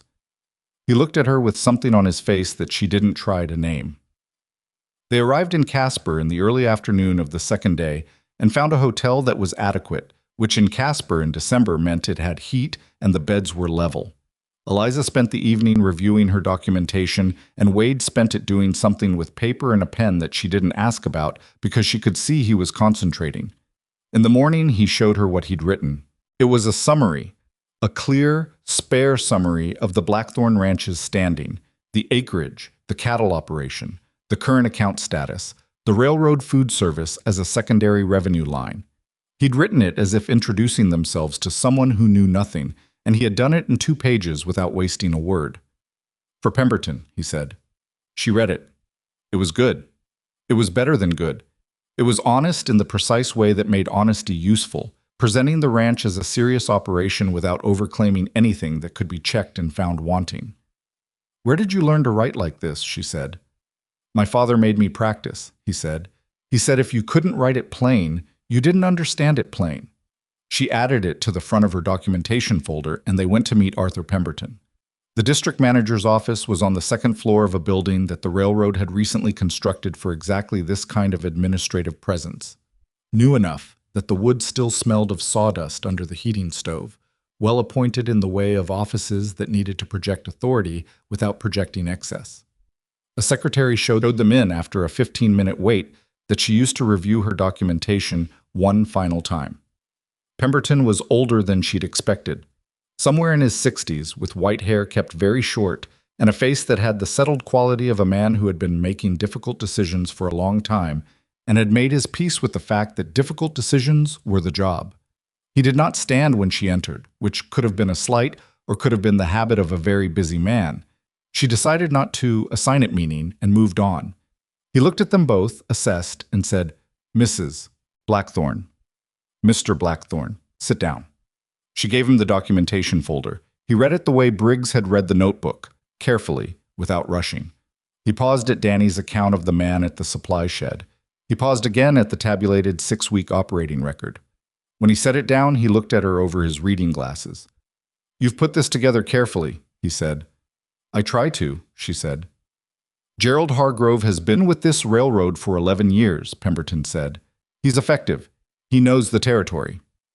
"I don't doubt that," she said. "My concern isn't his effectiveness in general. It's the specific set of actions documented in that folder, which I believe go beyond his authorized scope." "The provisional supplier clause," Pemberton said. "Among other things." He removed his glasses and held them for a moment. "What do you want from this meeting?" "I want a formal secondary supplier agreement with fair terms," she said. "Specifically, I want the performance review provision to include defined standards and a neutral third-party dispute process. I want the exclusivity radius at 50 miles, and I want documentation that the incidents described in that folder are being noted in the appropriate file. That last item is an implied accusation against one of my people." "It's a documented record of incidents," she said. "What it implies is for you to assess." He put his glasses back on and looked at the folder again. "If I give you the formal agreement," he said, "Hargrove's complaint against your operation is resolved. You understand that?" "I understand." "And in exchange, you're not pursuing the interference claim." "The record exists," she said. "I'm not pursuing anything actively. If future incidents occur, the record speaks for itself." It was not quite forgiveness, and it was not quite a threat. It was a statement of position, and Pemberton was experienced enough to understand exactly what it was. He looked at Wade. "You've been quiet," he said. "She speaks for the ranch," Wade said. Something moved across Pemberton's face that was, she thought, appreciation in the very contained form that men like him permitted themselves. "I'll have the agreement terms drafted," he said. "You can review them before you leave Casper. I'll need 2 days." "We'll be here," she said. The 2 days were not wasted. She spent the first afternoon walking the town with Wade in the cold, which was the first time they'd done anything that didn't have a practical agenda, and which was strange in a way that became less strange as the afternoon went on. He knew more about Casper than she'd expected, which turned out to be because he'd spent time here in his 20s, before the ranch, working for a land surveyor whose name she didn't recognize but whose importance to Wade's understanding of the territory was evident in how he talked about it. "I almost didn't go back," he said. "After my father's first bad year when I was still with the surveyor, I thought about just staying east of the mountains, starting something smaller, something that was mine without also being everything else." "What made you go back?" He thought about it. "He wrote me a letter, my father. He never wrote letters. He was better face-to-face, and he knew it. But he wrote one, and he said, not that he needed me. He didn't say that. He said the land needed someone who knew what it was supposed to be." He was quiet for a moment. "I don't know if that's true, or if he just knew it would work on me." "Maybe both," she said. "Yeah," he said. "Maybe both." The agreement came back from Pemberton's office on the second afternoon, and it was better than what Hargrove had originally proposed in almost every specific way that mattered. The performance standards were defined. The third-party dispute clause was included, limited to 2 arbitration instances per calendar year, which was a compromise she found acceptable. The exclusivity radius was 50 miles. She read it 3 times in the hotel room before she signed it, twice more after she signed it. Wade signed as co-party because the ranch was the legal entity, and he signed with the precise, deliberate signature of a man who understood what he was signing. They shook hands with Pemberton's secretary, since Pemberton himself was unavailable, and walked back to the hotel in the December afternoon with the agreement in her folder. "You did it," Wade said. "We did it," she said. "Your summary document was part of it. He read it. You built the case. You made the ranch real on paper," she said. "That mattered." He was quiet. They walked another half a block. "When we get back," he said, "I want to expand the east pasture fencing. There's a spring thaw issue on that section that I've been deferring." She recognized this. It was what he did when something had gone well, and he was already moving to the next thing, not because he was dismissing what had happened, but because the next thing was how he expressed investment in the future. "Tell me about the spring thaw issue," she said. He told her. She asked questions. He answered them. The cold settled around them with the permanent patience of Wyoming winter, and they walked and talked about fencing and drainage and the specific character of the east pasture soil, and she thought about how this was what it actually looked like. Not the version people imagined when they thought about partnerships, but the real one. Two people walking in the cold, talking about the next problem, already building towards something neither of them had said out loud yet. They arrived back at Blackthorn Ranch on a Friday evening to find the yard lit with lanterns in numbers that didn't fit the usual evening. Cotter was at the gate. Behind him she could see Nora and Danny and Beaumont standing in the kitchen doorway, and several of the ranch hands clustered near the barn. "What happened?" Wade said immediately, stopping the wagon. Cotter looked at him and then at Eliza. "Nothing bad," he said. "Best week of income the wagon's had. A second railroad crew arrived at the camp on Tuesday. Bigger outfit. They heard about the food." Eliza looked at the lanterns. "Why the lights?" she said. Cotter's expression did something she'd never seen it do before. "Because Danny told them you were coming back tonight, and he thought it should look like something." She looked at Danny, who was standing near Nora with the expression of a young man who had made a gesture and was now not entirely certain how it would land. "It was Nora's idea too," Danny said. "Mostly." "It was equal," Nora said. Eliza climbed down from the wagon. The cold was the same cold as always. The night was the same dark. The ranch was the same place it had been when she left it 4 days ago. But it looked different with the lanterns, and not just because of the light. It looked like a place that expected her back. She stood in the yard for a moment, just standing, which she rarely allowed herself. Then she said, "Tomorrow morning, 5 o'clock. We have a second crew to feed," and walked inside, and behind her she heard the sound of people moving with purpose, which was the best sound she knew. The second crew changed everything about the morning operation in ways that were immediately practical and immediately complicated. There were 140 men in the new outfit, a grading crew working the section of line that ran south of the original camp. They were a harder group than the first, louder, less organized in their habits, with a foreman named Rucker, who had the permanent expression of a man being asked to do more than he'd agreed to with resources that were less than he'd been promised. He met Eliza on the first morning with crossed arms and the specific skepticism of someone who had dealt with supply problems for long enough that new suppliers were just new ways to be disappointed. "I heard you're reliable," he said. "You heard correctly," she said. "My last outfit's food wagon was reliable the first 2 weeks," he said. "Then they started cutting portions." "I don't cut portions," she said. "I adjust supply orders to match head count.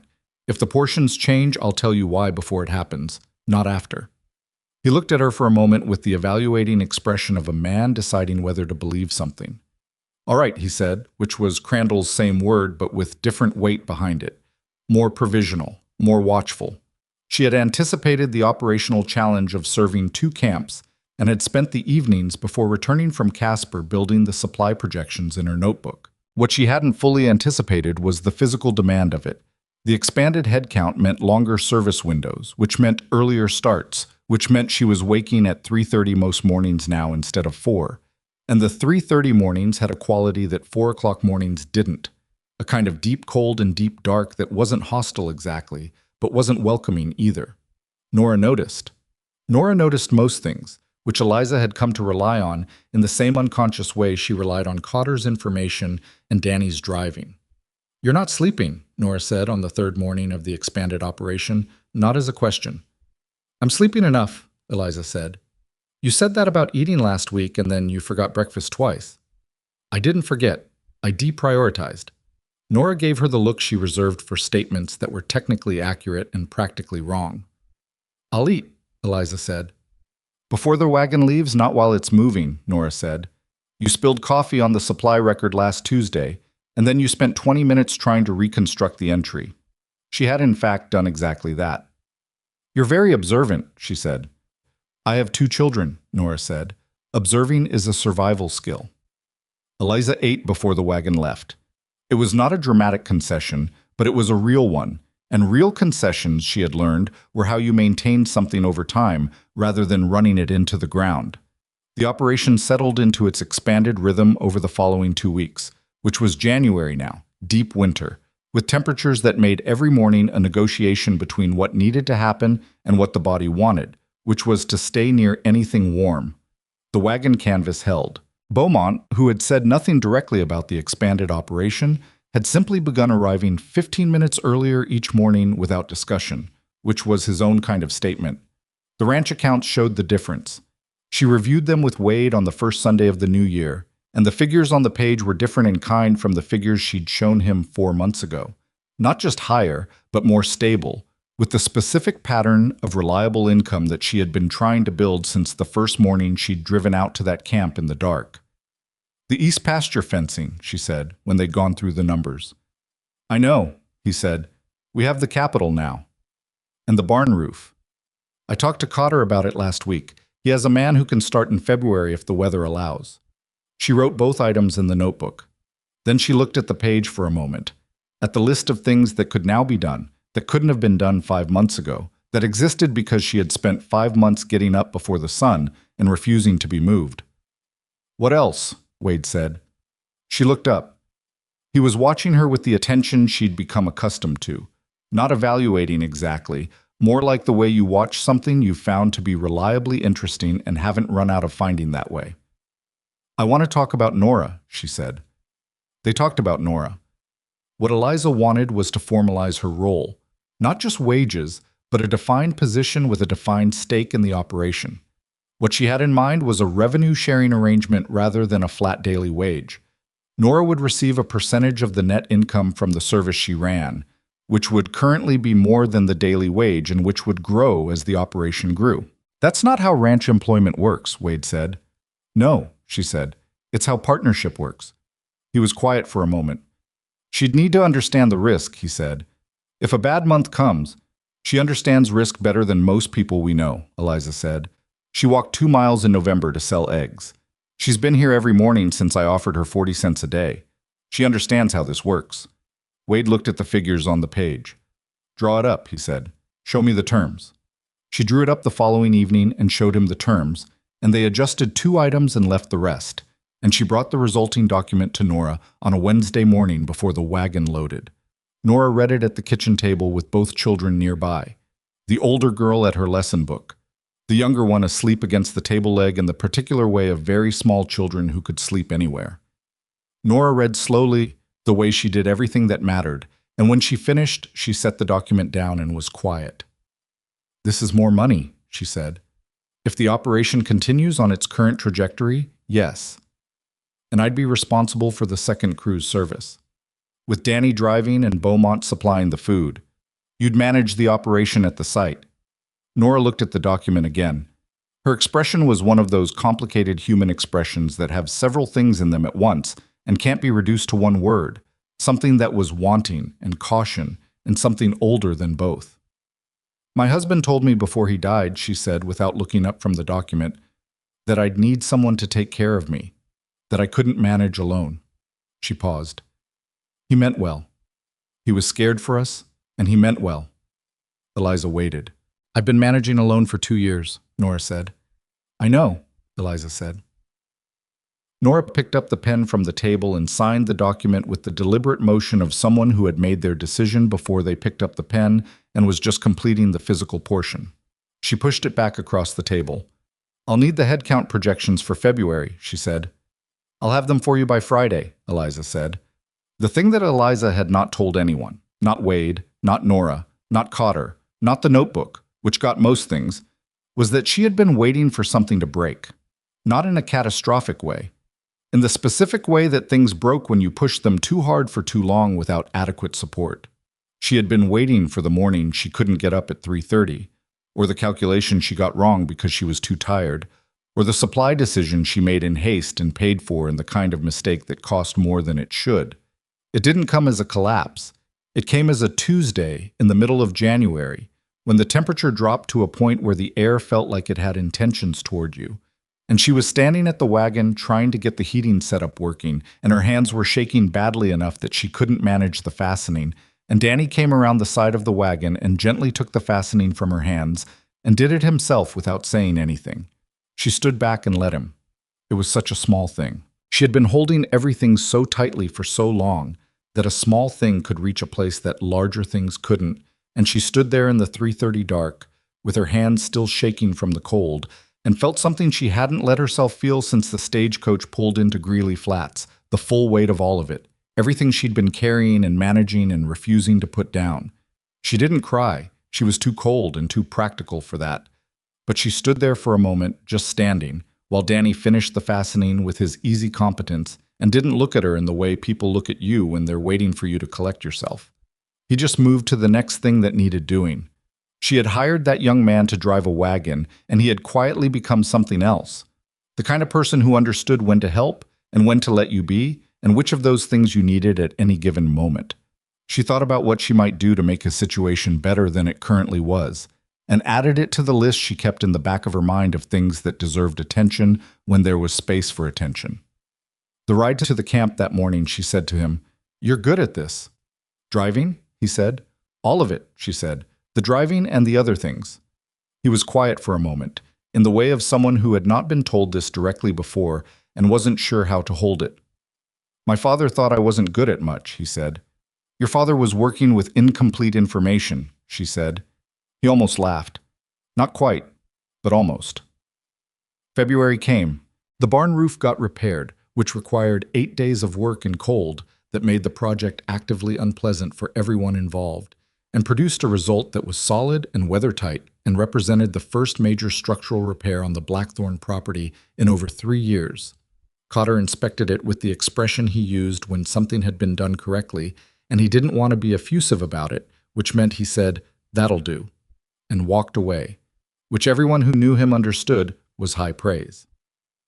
The East Pasture fencing project started the same week and ran into the particular problem that Wyoming ground in February presents to anyone trying to put posts into it, which was that the ground had its own opinion about being disturbed, and that opinion was no.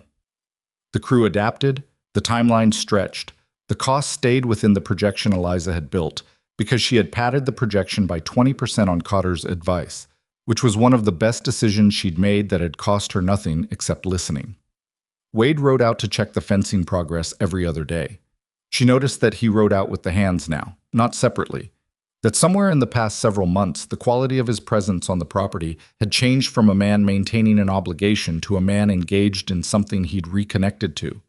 He came back from those rides with more words in him, more of the specific energy of someone whose work had matched up with who they were, and the evenings at the kitchen table had a different quality because of it.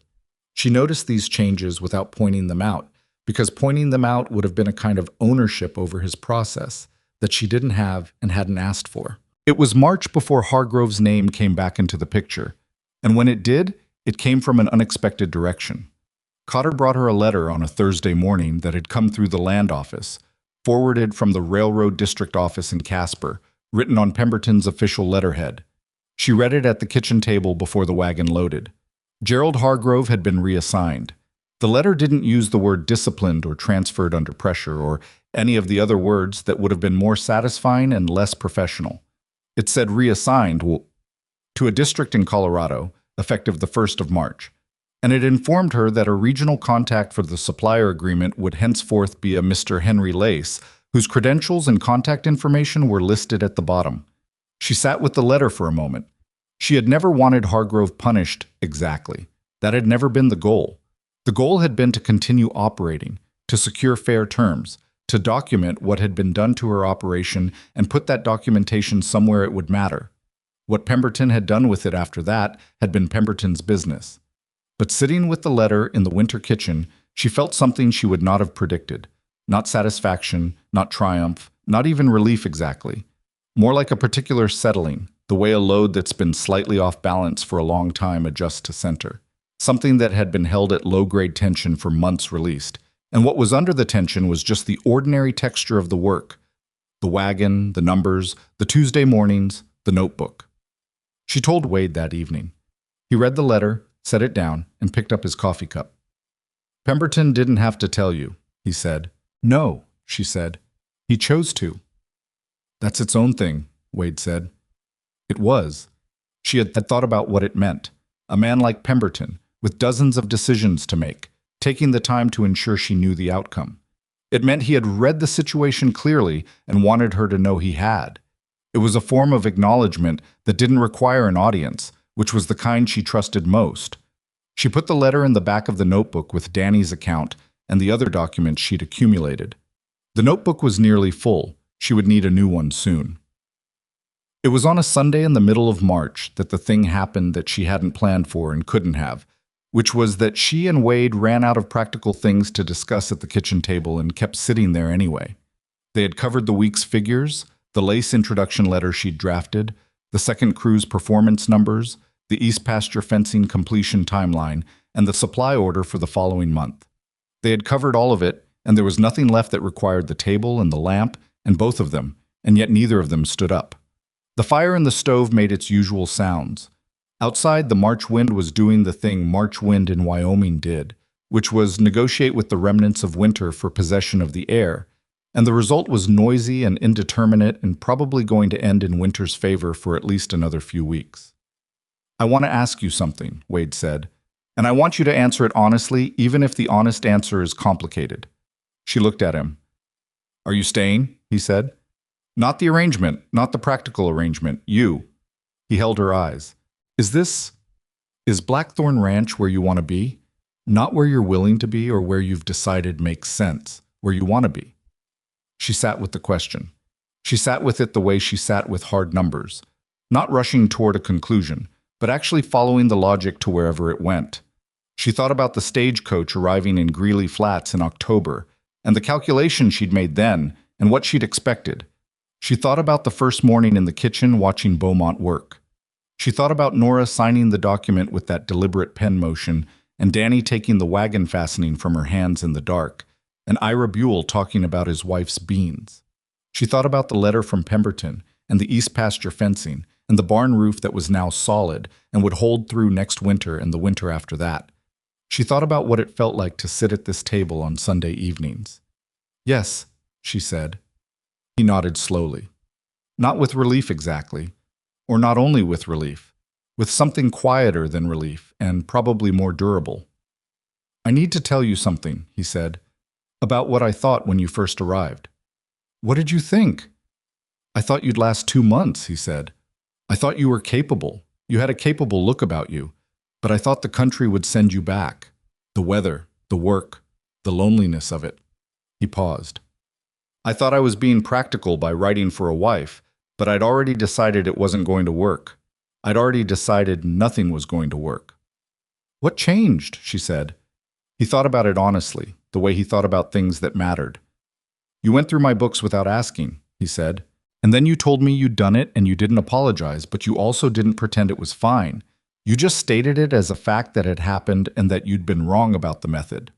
He paused. I hadn't been honest with anyone about the ranch, about what had happened to it, in years. And there you were being honest about something most people would have just smoothed over. I didn't know what to do with that, so I paid attention. She looked at him in the lamplight, this man she'd received a letter from and made a calculation about, and traveled to Wyoming to meet, this man who was not what she'd built from a letter and also considerably better than what she'd been afraid of. I looked at the desk in my room the night I arrived, she said, the one you'd put there, and I thought, this man knows something about trying. He doesn't know me at all, but he tried anyway. She paused. That stayed with me. He reached across the table. Not dramatically. He just set his hand on the table near hers, in the specific way of someone who is making an offer rather than a declaration. She put her hand over his. They stayed like that for a while, with the fire in the stove and the wind outside and the lamp doing its reliable work between them. It was not the romantic version. It was better than that. It was real, with all the weight that real things carry, the weight of the past months and the work and the difficulty and the small moments of grace scattered through the difficulty. It was two imperfect people who had found something worth keeping in each other, not by being well matched from the beginning, but by being willing to pay attention. Spring came to Wyoming. The way it always did, gradually and then all at once, so that you turned around one morning and the light was different and the ground was different and the particular quality of cold that had been the air's character for months was gone. The east pasture fencing was completed on a Tuesday in late March, and Cotter walked the entire perimeter with her and Wade and said, "That'll do," again, which by now everyone understood was how he said something had been done right. The second food wagon launched in April. Nora ran it with a competence that was by then entirely predictable if you'd been paying attention to her for the past 5 months, and Eliza had been paying attention. She had also, quietly, spoken to the school teacher in Greeley Flats about Nora's older daughter, who was 9, and reading at a level that the corner of the kitchen where she sat with her lesson book had already somewhat outpaced, and the school teacher had agreed to see her on Monday and Wednesday afternoons. She didn't tell Nora this in advance because Nora would have argued with the cost, and there wasn't a cost. The school teacher had agreed to do it in exchange for 2 weeks of meals for her household, which was a barter arrangement that satisfied everyone and cost Eliza exactly what she could spare. She told Nora afterward. Nora looked at her for a moment with the complicated expression that had several things in it at once. "You didn't have to do that," she said. "I know," Eliza said. "That's when things are worth doing." Nora turned back to the supply crates she'd been organizing, and Eliza saw her press the back of her hand to her eye briefly before she picked up the next crate, and she pretended not to see it, because some things deserved privacy. Margaret Free came in May. She was recommended by Beaumont, who had worked with her at a hotel kitchen in Cheyenne several years earlier, and described her as the best cook he'd ever shared a workspace with, who had been let go when the hotel changed management and the new manager had different ideas about who should be in charge of a professional kitchen. The different ideas appeared to have been primarily about her being a woman in a professional kitchen, which the new manager had found objectionable. She arrived at Blackthorn Ranch with a traveling bag, a set of professional kitchen knives wrapped in a leather roll, and an expression of careful neutrality that Eliza recognized as the face of someone who had been disappointed enough times to stop showing expectations. Eliza showed her the kitchen, walked her through the operation, told her the hours and the wages, and asked if she had questions. "1," Margaret said. "If I have ideas about how to improve what you're doing, do you want to hear them?" "I want to hear all of them," Eliza said. Margaret's expression shifted in a way that was small but visible, the careful neutrality giving way to something more specific, more present. She started the following Monday, and within 2 weeks had reorganized the supply storage system in a way that saved approximately 40 minutes of daily preparation time and reduced waste by a margin that showed up immediately in the weekly cost figures. Eliza added it to the Sunday table numbers without commentary, and Wade looked at the waste reduction line and looked at her, and she said, "Margaret," and he nodded. The town changed around all of this, which was not something she had planned for or could take full credit for, but which she watched with the particular attention she gave to patterns she hadn't caused, but that were real nonetheless. The railroad brought workers, and workers brought wages, and wages moved through Greeley Flats in ways that made the general store expand its inventory, the livery add 2 more stalls, and the unfinished saloon sign finally get completed by whoever had abandoned it. The finished version revealed the name Connolly's in large painted letters, which had presumably been there in the painter's intention for some time. She was in Greeley Flats for supplies one afternoon in June when a woman she'd seen from a distance but hadn't formally met stopped her on the main street and introduced herself as Florence Harding, wife of the general store owner, and said, without particular ceremony, "I want you to know that what you've done for this town is considerable, and most people are too proud to say it directly." Eliza looked at her. "I'm not trying to make you uncomfortable," Florence said, with the practicality of a woman who spent her days managing a store and had no time for indirection. "I'm just saying it because it's true, and because I think true things should get said." "Thank you," Eliza said. "There are women in this town who came here the same way you did," Florence said. "Mail order or other arrangements, or just because their husbands came and they followed. Most of them are working harder than the men who brought them and getting half the acknowledgement. I know, Eliza said.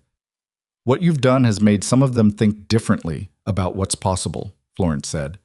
That's not a small thing. She went back to her store without waiting for a response, which Eliza appreciated because she didn't have a response that would have been adequate. She stood on the main street of Greeley Flats in the June afternoon and thought about what Florence had said, and about the women she knew were in those houses and ranches and working lives all through the territory, doing the invisible work that held things together with the specific competence of people who knew exactly how much everything cost. She thought about her mother, who had kept their family fed through the failing years of her father's business, with a management of household resources that was, in retrospect, its own kind of genius. A genius that had no language then, and still largely had none. She thought about Nora signing that document, Margaret unwrapping her kitchen knives, Nora's daughter sitting with the school teacher on Monday and Wednesday afternoons, small things. But the small things were what accumulated into the shape of a life, and the shape of a life was the only record that finally mattered. The railroad contract ran through its first quarter under Henry Lace without a single point of friction, which she tracked carefully because the absence of friction was its own kind of information. It meant the terms she'd negotiated were working, that the agreement was holding, that the conditions she'd built were capable of holding themselves without her constant attention. She wrote to Pemberton in July. Not about business. She had Lace for that now. She wrote to thank him for the letter about Hargrove's reassignment, and to tell him, because she thought he'd find it professionally interesting rather than personally relevant, that the operation had doubled in size and was operating at the terms they'd agreed to in Casper. He wrote back 3 weeks later, shorter than her letter. It said, "The documentation you brought me was the most organized case I've seen presented by any supplier, individual, or company in 11 years in this territory. I hope you know that." She put the letter in the notebook, which was the third notebook now, the previous two having been filled and stored in the desk drawer in the order she'd filled them. It was an evening in late summer when she finally looked at the numbers the way she'd been meaning to look at them since spring. The full picture, not the week-by-week figures, but the accumulated account of what Blackthorn Ranch had become in 1 year. The cattle operation was stable and expanding into a section of territory that Wade had been watching for 2 years, but hadn't had the capital or the confidence to move on. The food service contract was providing monthly income that had moved from supplementary to structural. It was now part of the ranch's foundation, not its edge. The barn roof was holding. The east pasture fence was holding. The supply relationships were direct and fair. The bulk order arrangement with Pemberton Supply that Wade had remembered from his father still running and saving them the margin that Calloway Brothers had been quietly taking for years. She sat with the full picture for a long time. She had not come here to save a ranch. She had come here because she'd run out of other options, and a letter had sounded honest, and she had found, upon arrival, that the ranch and the man were both worth more than their current conditions suggested, and she had simply applied herself. That was all she had done. She had applied herself with everything she had, in the specific way that her life had prepared her to, and it had been enough. Not perfect. She had made mistakes. The axle situation had moved further than it should have before she'd put the night watches in place, and there was a supply negotiation in February that she'd handled with less patience than it deserved and had to revisit. She had also, on more than one occasion, not slept enough and paid for it in the quality of her thinking on the following day. She was not a flawless person, and she had not run a flawless operation. But she had shown up every morning in every weather with whatever she had available, and she had kept showing up until showing up had built something. She closed the notebook and looked across the table at Wade, who was going through the cattle schedule with the particular focus he brought to things he cared about, which he brought to most things now in a way he hadn't when she'd arrived. He looked up and found her looking at him. "You're thinking something," he said. "Many things," she said. "Important things?" She considered. "1 year ago," she said, "I was on a stagecoach going somewhere I'd never been to meet someone I'd never seen, and I had a notebook and a marriage certificate, and I thought I was being practical." "Were you wrong?" he said. "About being practical? No." She paused. "I just didn't anticipate everything that practical would include." He looked at her steadily. "Neither did I," he said. Outside, the Wyoming summer evening was doing what Wyoming summer evenings did. The light going long and slow across the grass, finding every surface and making things gold before the dark came. In the kitchen, She could hear Margaret finishing the last of the evening work, the specific sounds of a professional who moved through a space with purpose and ease. From outside came Danny's voice and then Cotter's answer, brief and characteristic. She thought about what she would write if she were writing it down. Not the numbers. Those were already recorded, orderly and complete. The other thing. The thing that didn't fit in columns. She would write that a person could arrive somewhere with nothing but competence and willingness, and that competence and willingness, applied with patience, were more than most people gave them credit for. She would write that the woman the town had seen stepping off a stagecoach with 2 worn bags had not become something different. She had always been what she was. The difference was only that eventually the world had been required to see it. She would write that a broken thing was not the same as a finished thing, that a man who had stopped believing in his own future was not the same as a man who had no future, that the distance between stopped and going again was sometimes as small as one person paying enough attention to see what was actually there. She would write that the notebook was almost full. And she would write, though it would have taken her longer to find the words for this, because some things resist the neat formation of sentences, that the arrangement she had made in October with a man she'd never met had turned into the realest thing in her life. Not because it had gone smoothly, not because either of them was easy or uncomplicated or free of the damage that living inflicted on people over time, but because they had both shown up. Imperfect and honest and showing up. And that was, she had come to believe, what it actually meant to choose someone. She opened the notebook to the next clean page. Wade watched her. "Writing the figures?" he said. "Not tonight," she said. She wrote the date at the top of the page, August 1883. And then she sat for a moment with the pen above the paper. Then she wrote, "1 year, the ranch is sound, the work continues. This is enough, and it is also just the beginning."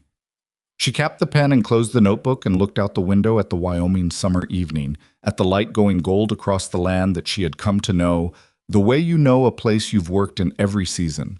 Not perfectly, but truly, with the knowledge that belongs to presence and attention and time. It was not a perfect life. It was not a finished story.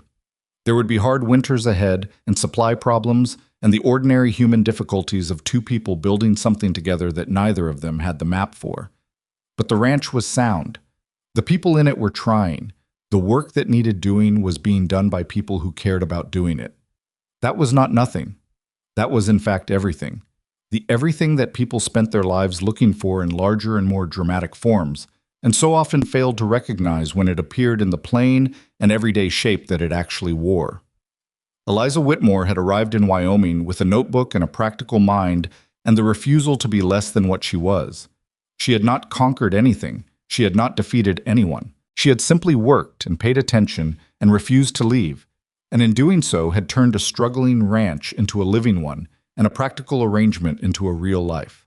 The light held for another hour, the way summer light did, reluctant to go. She let it.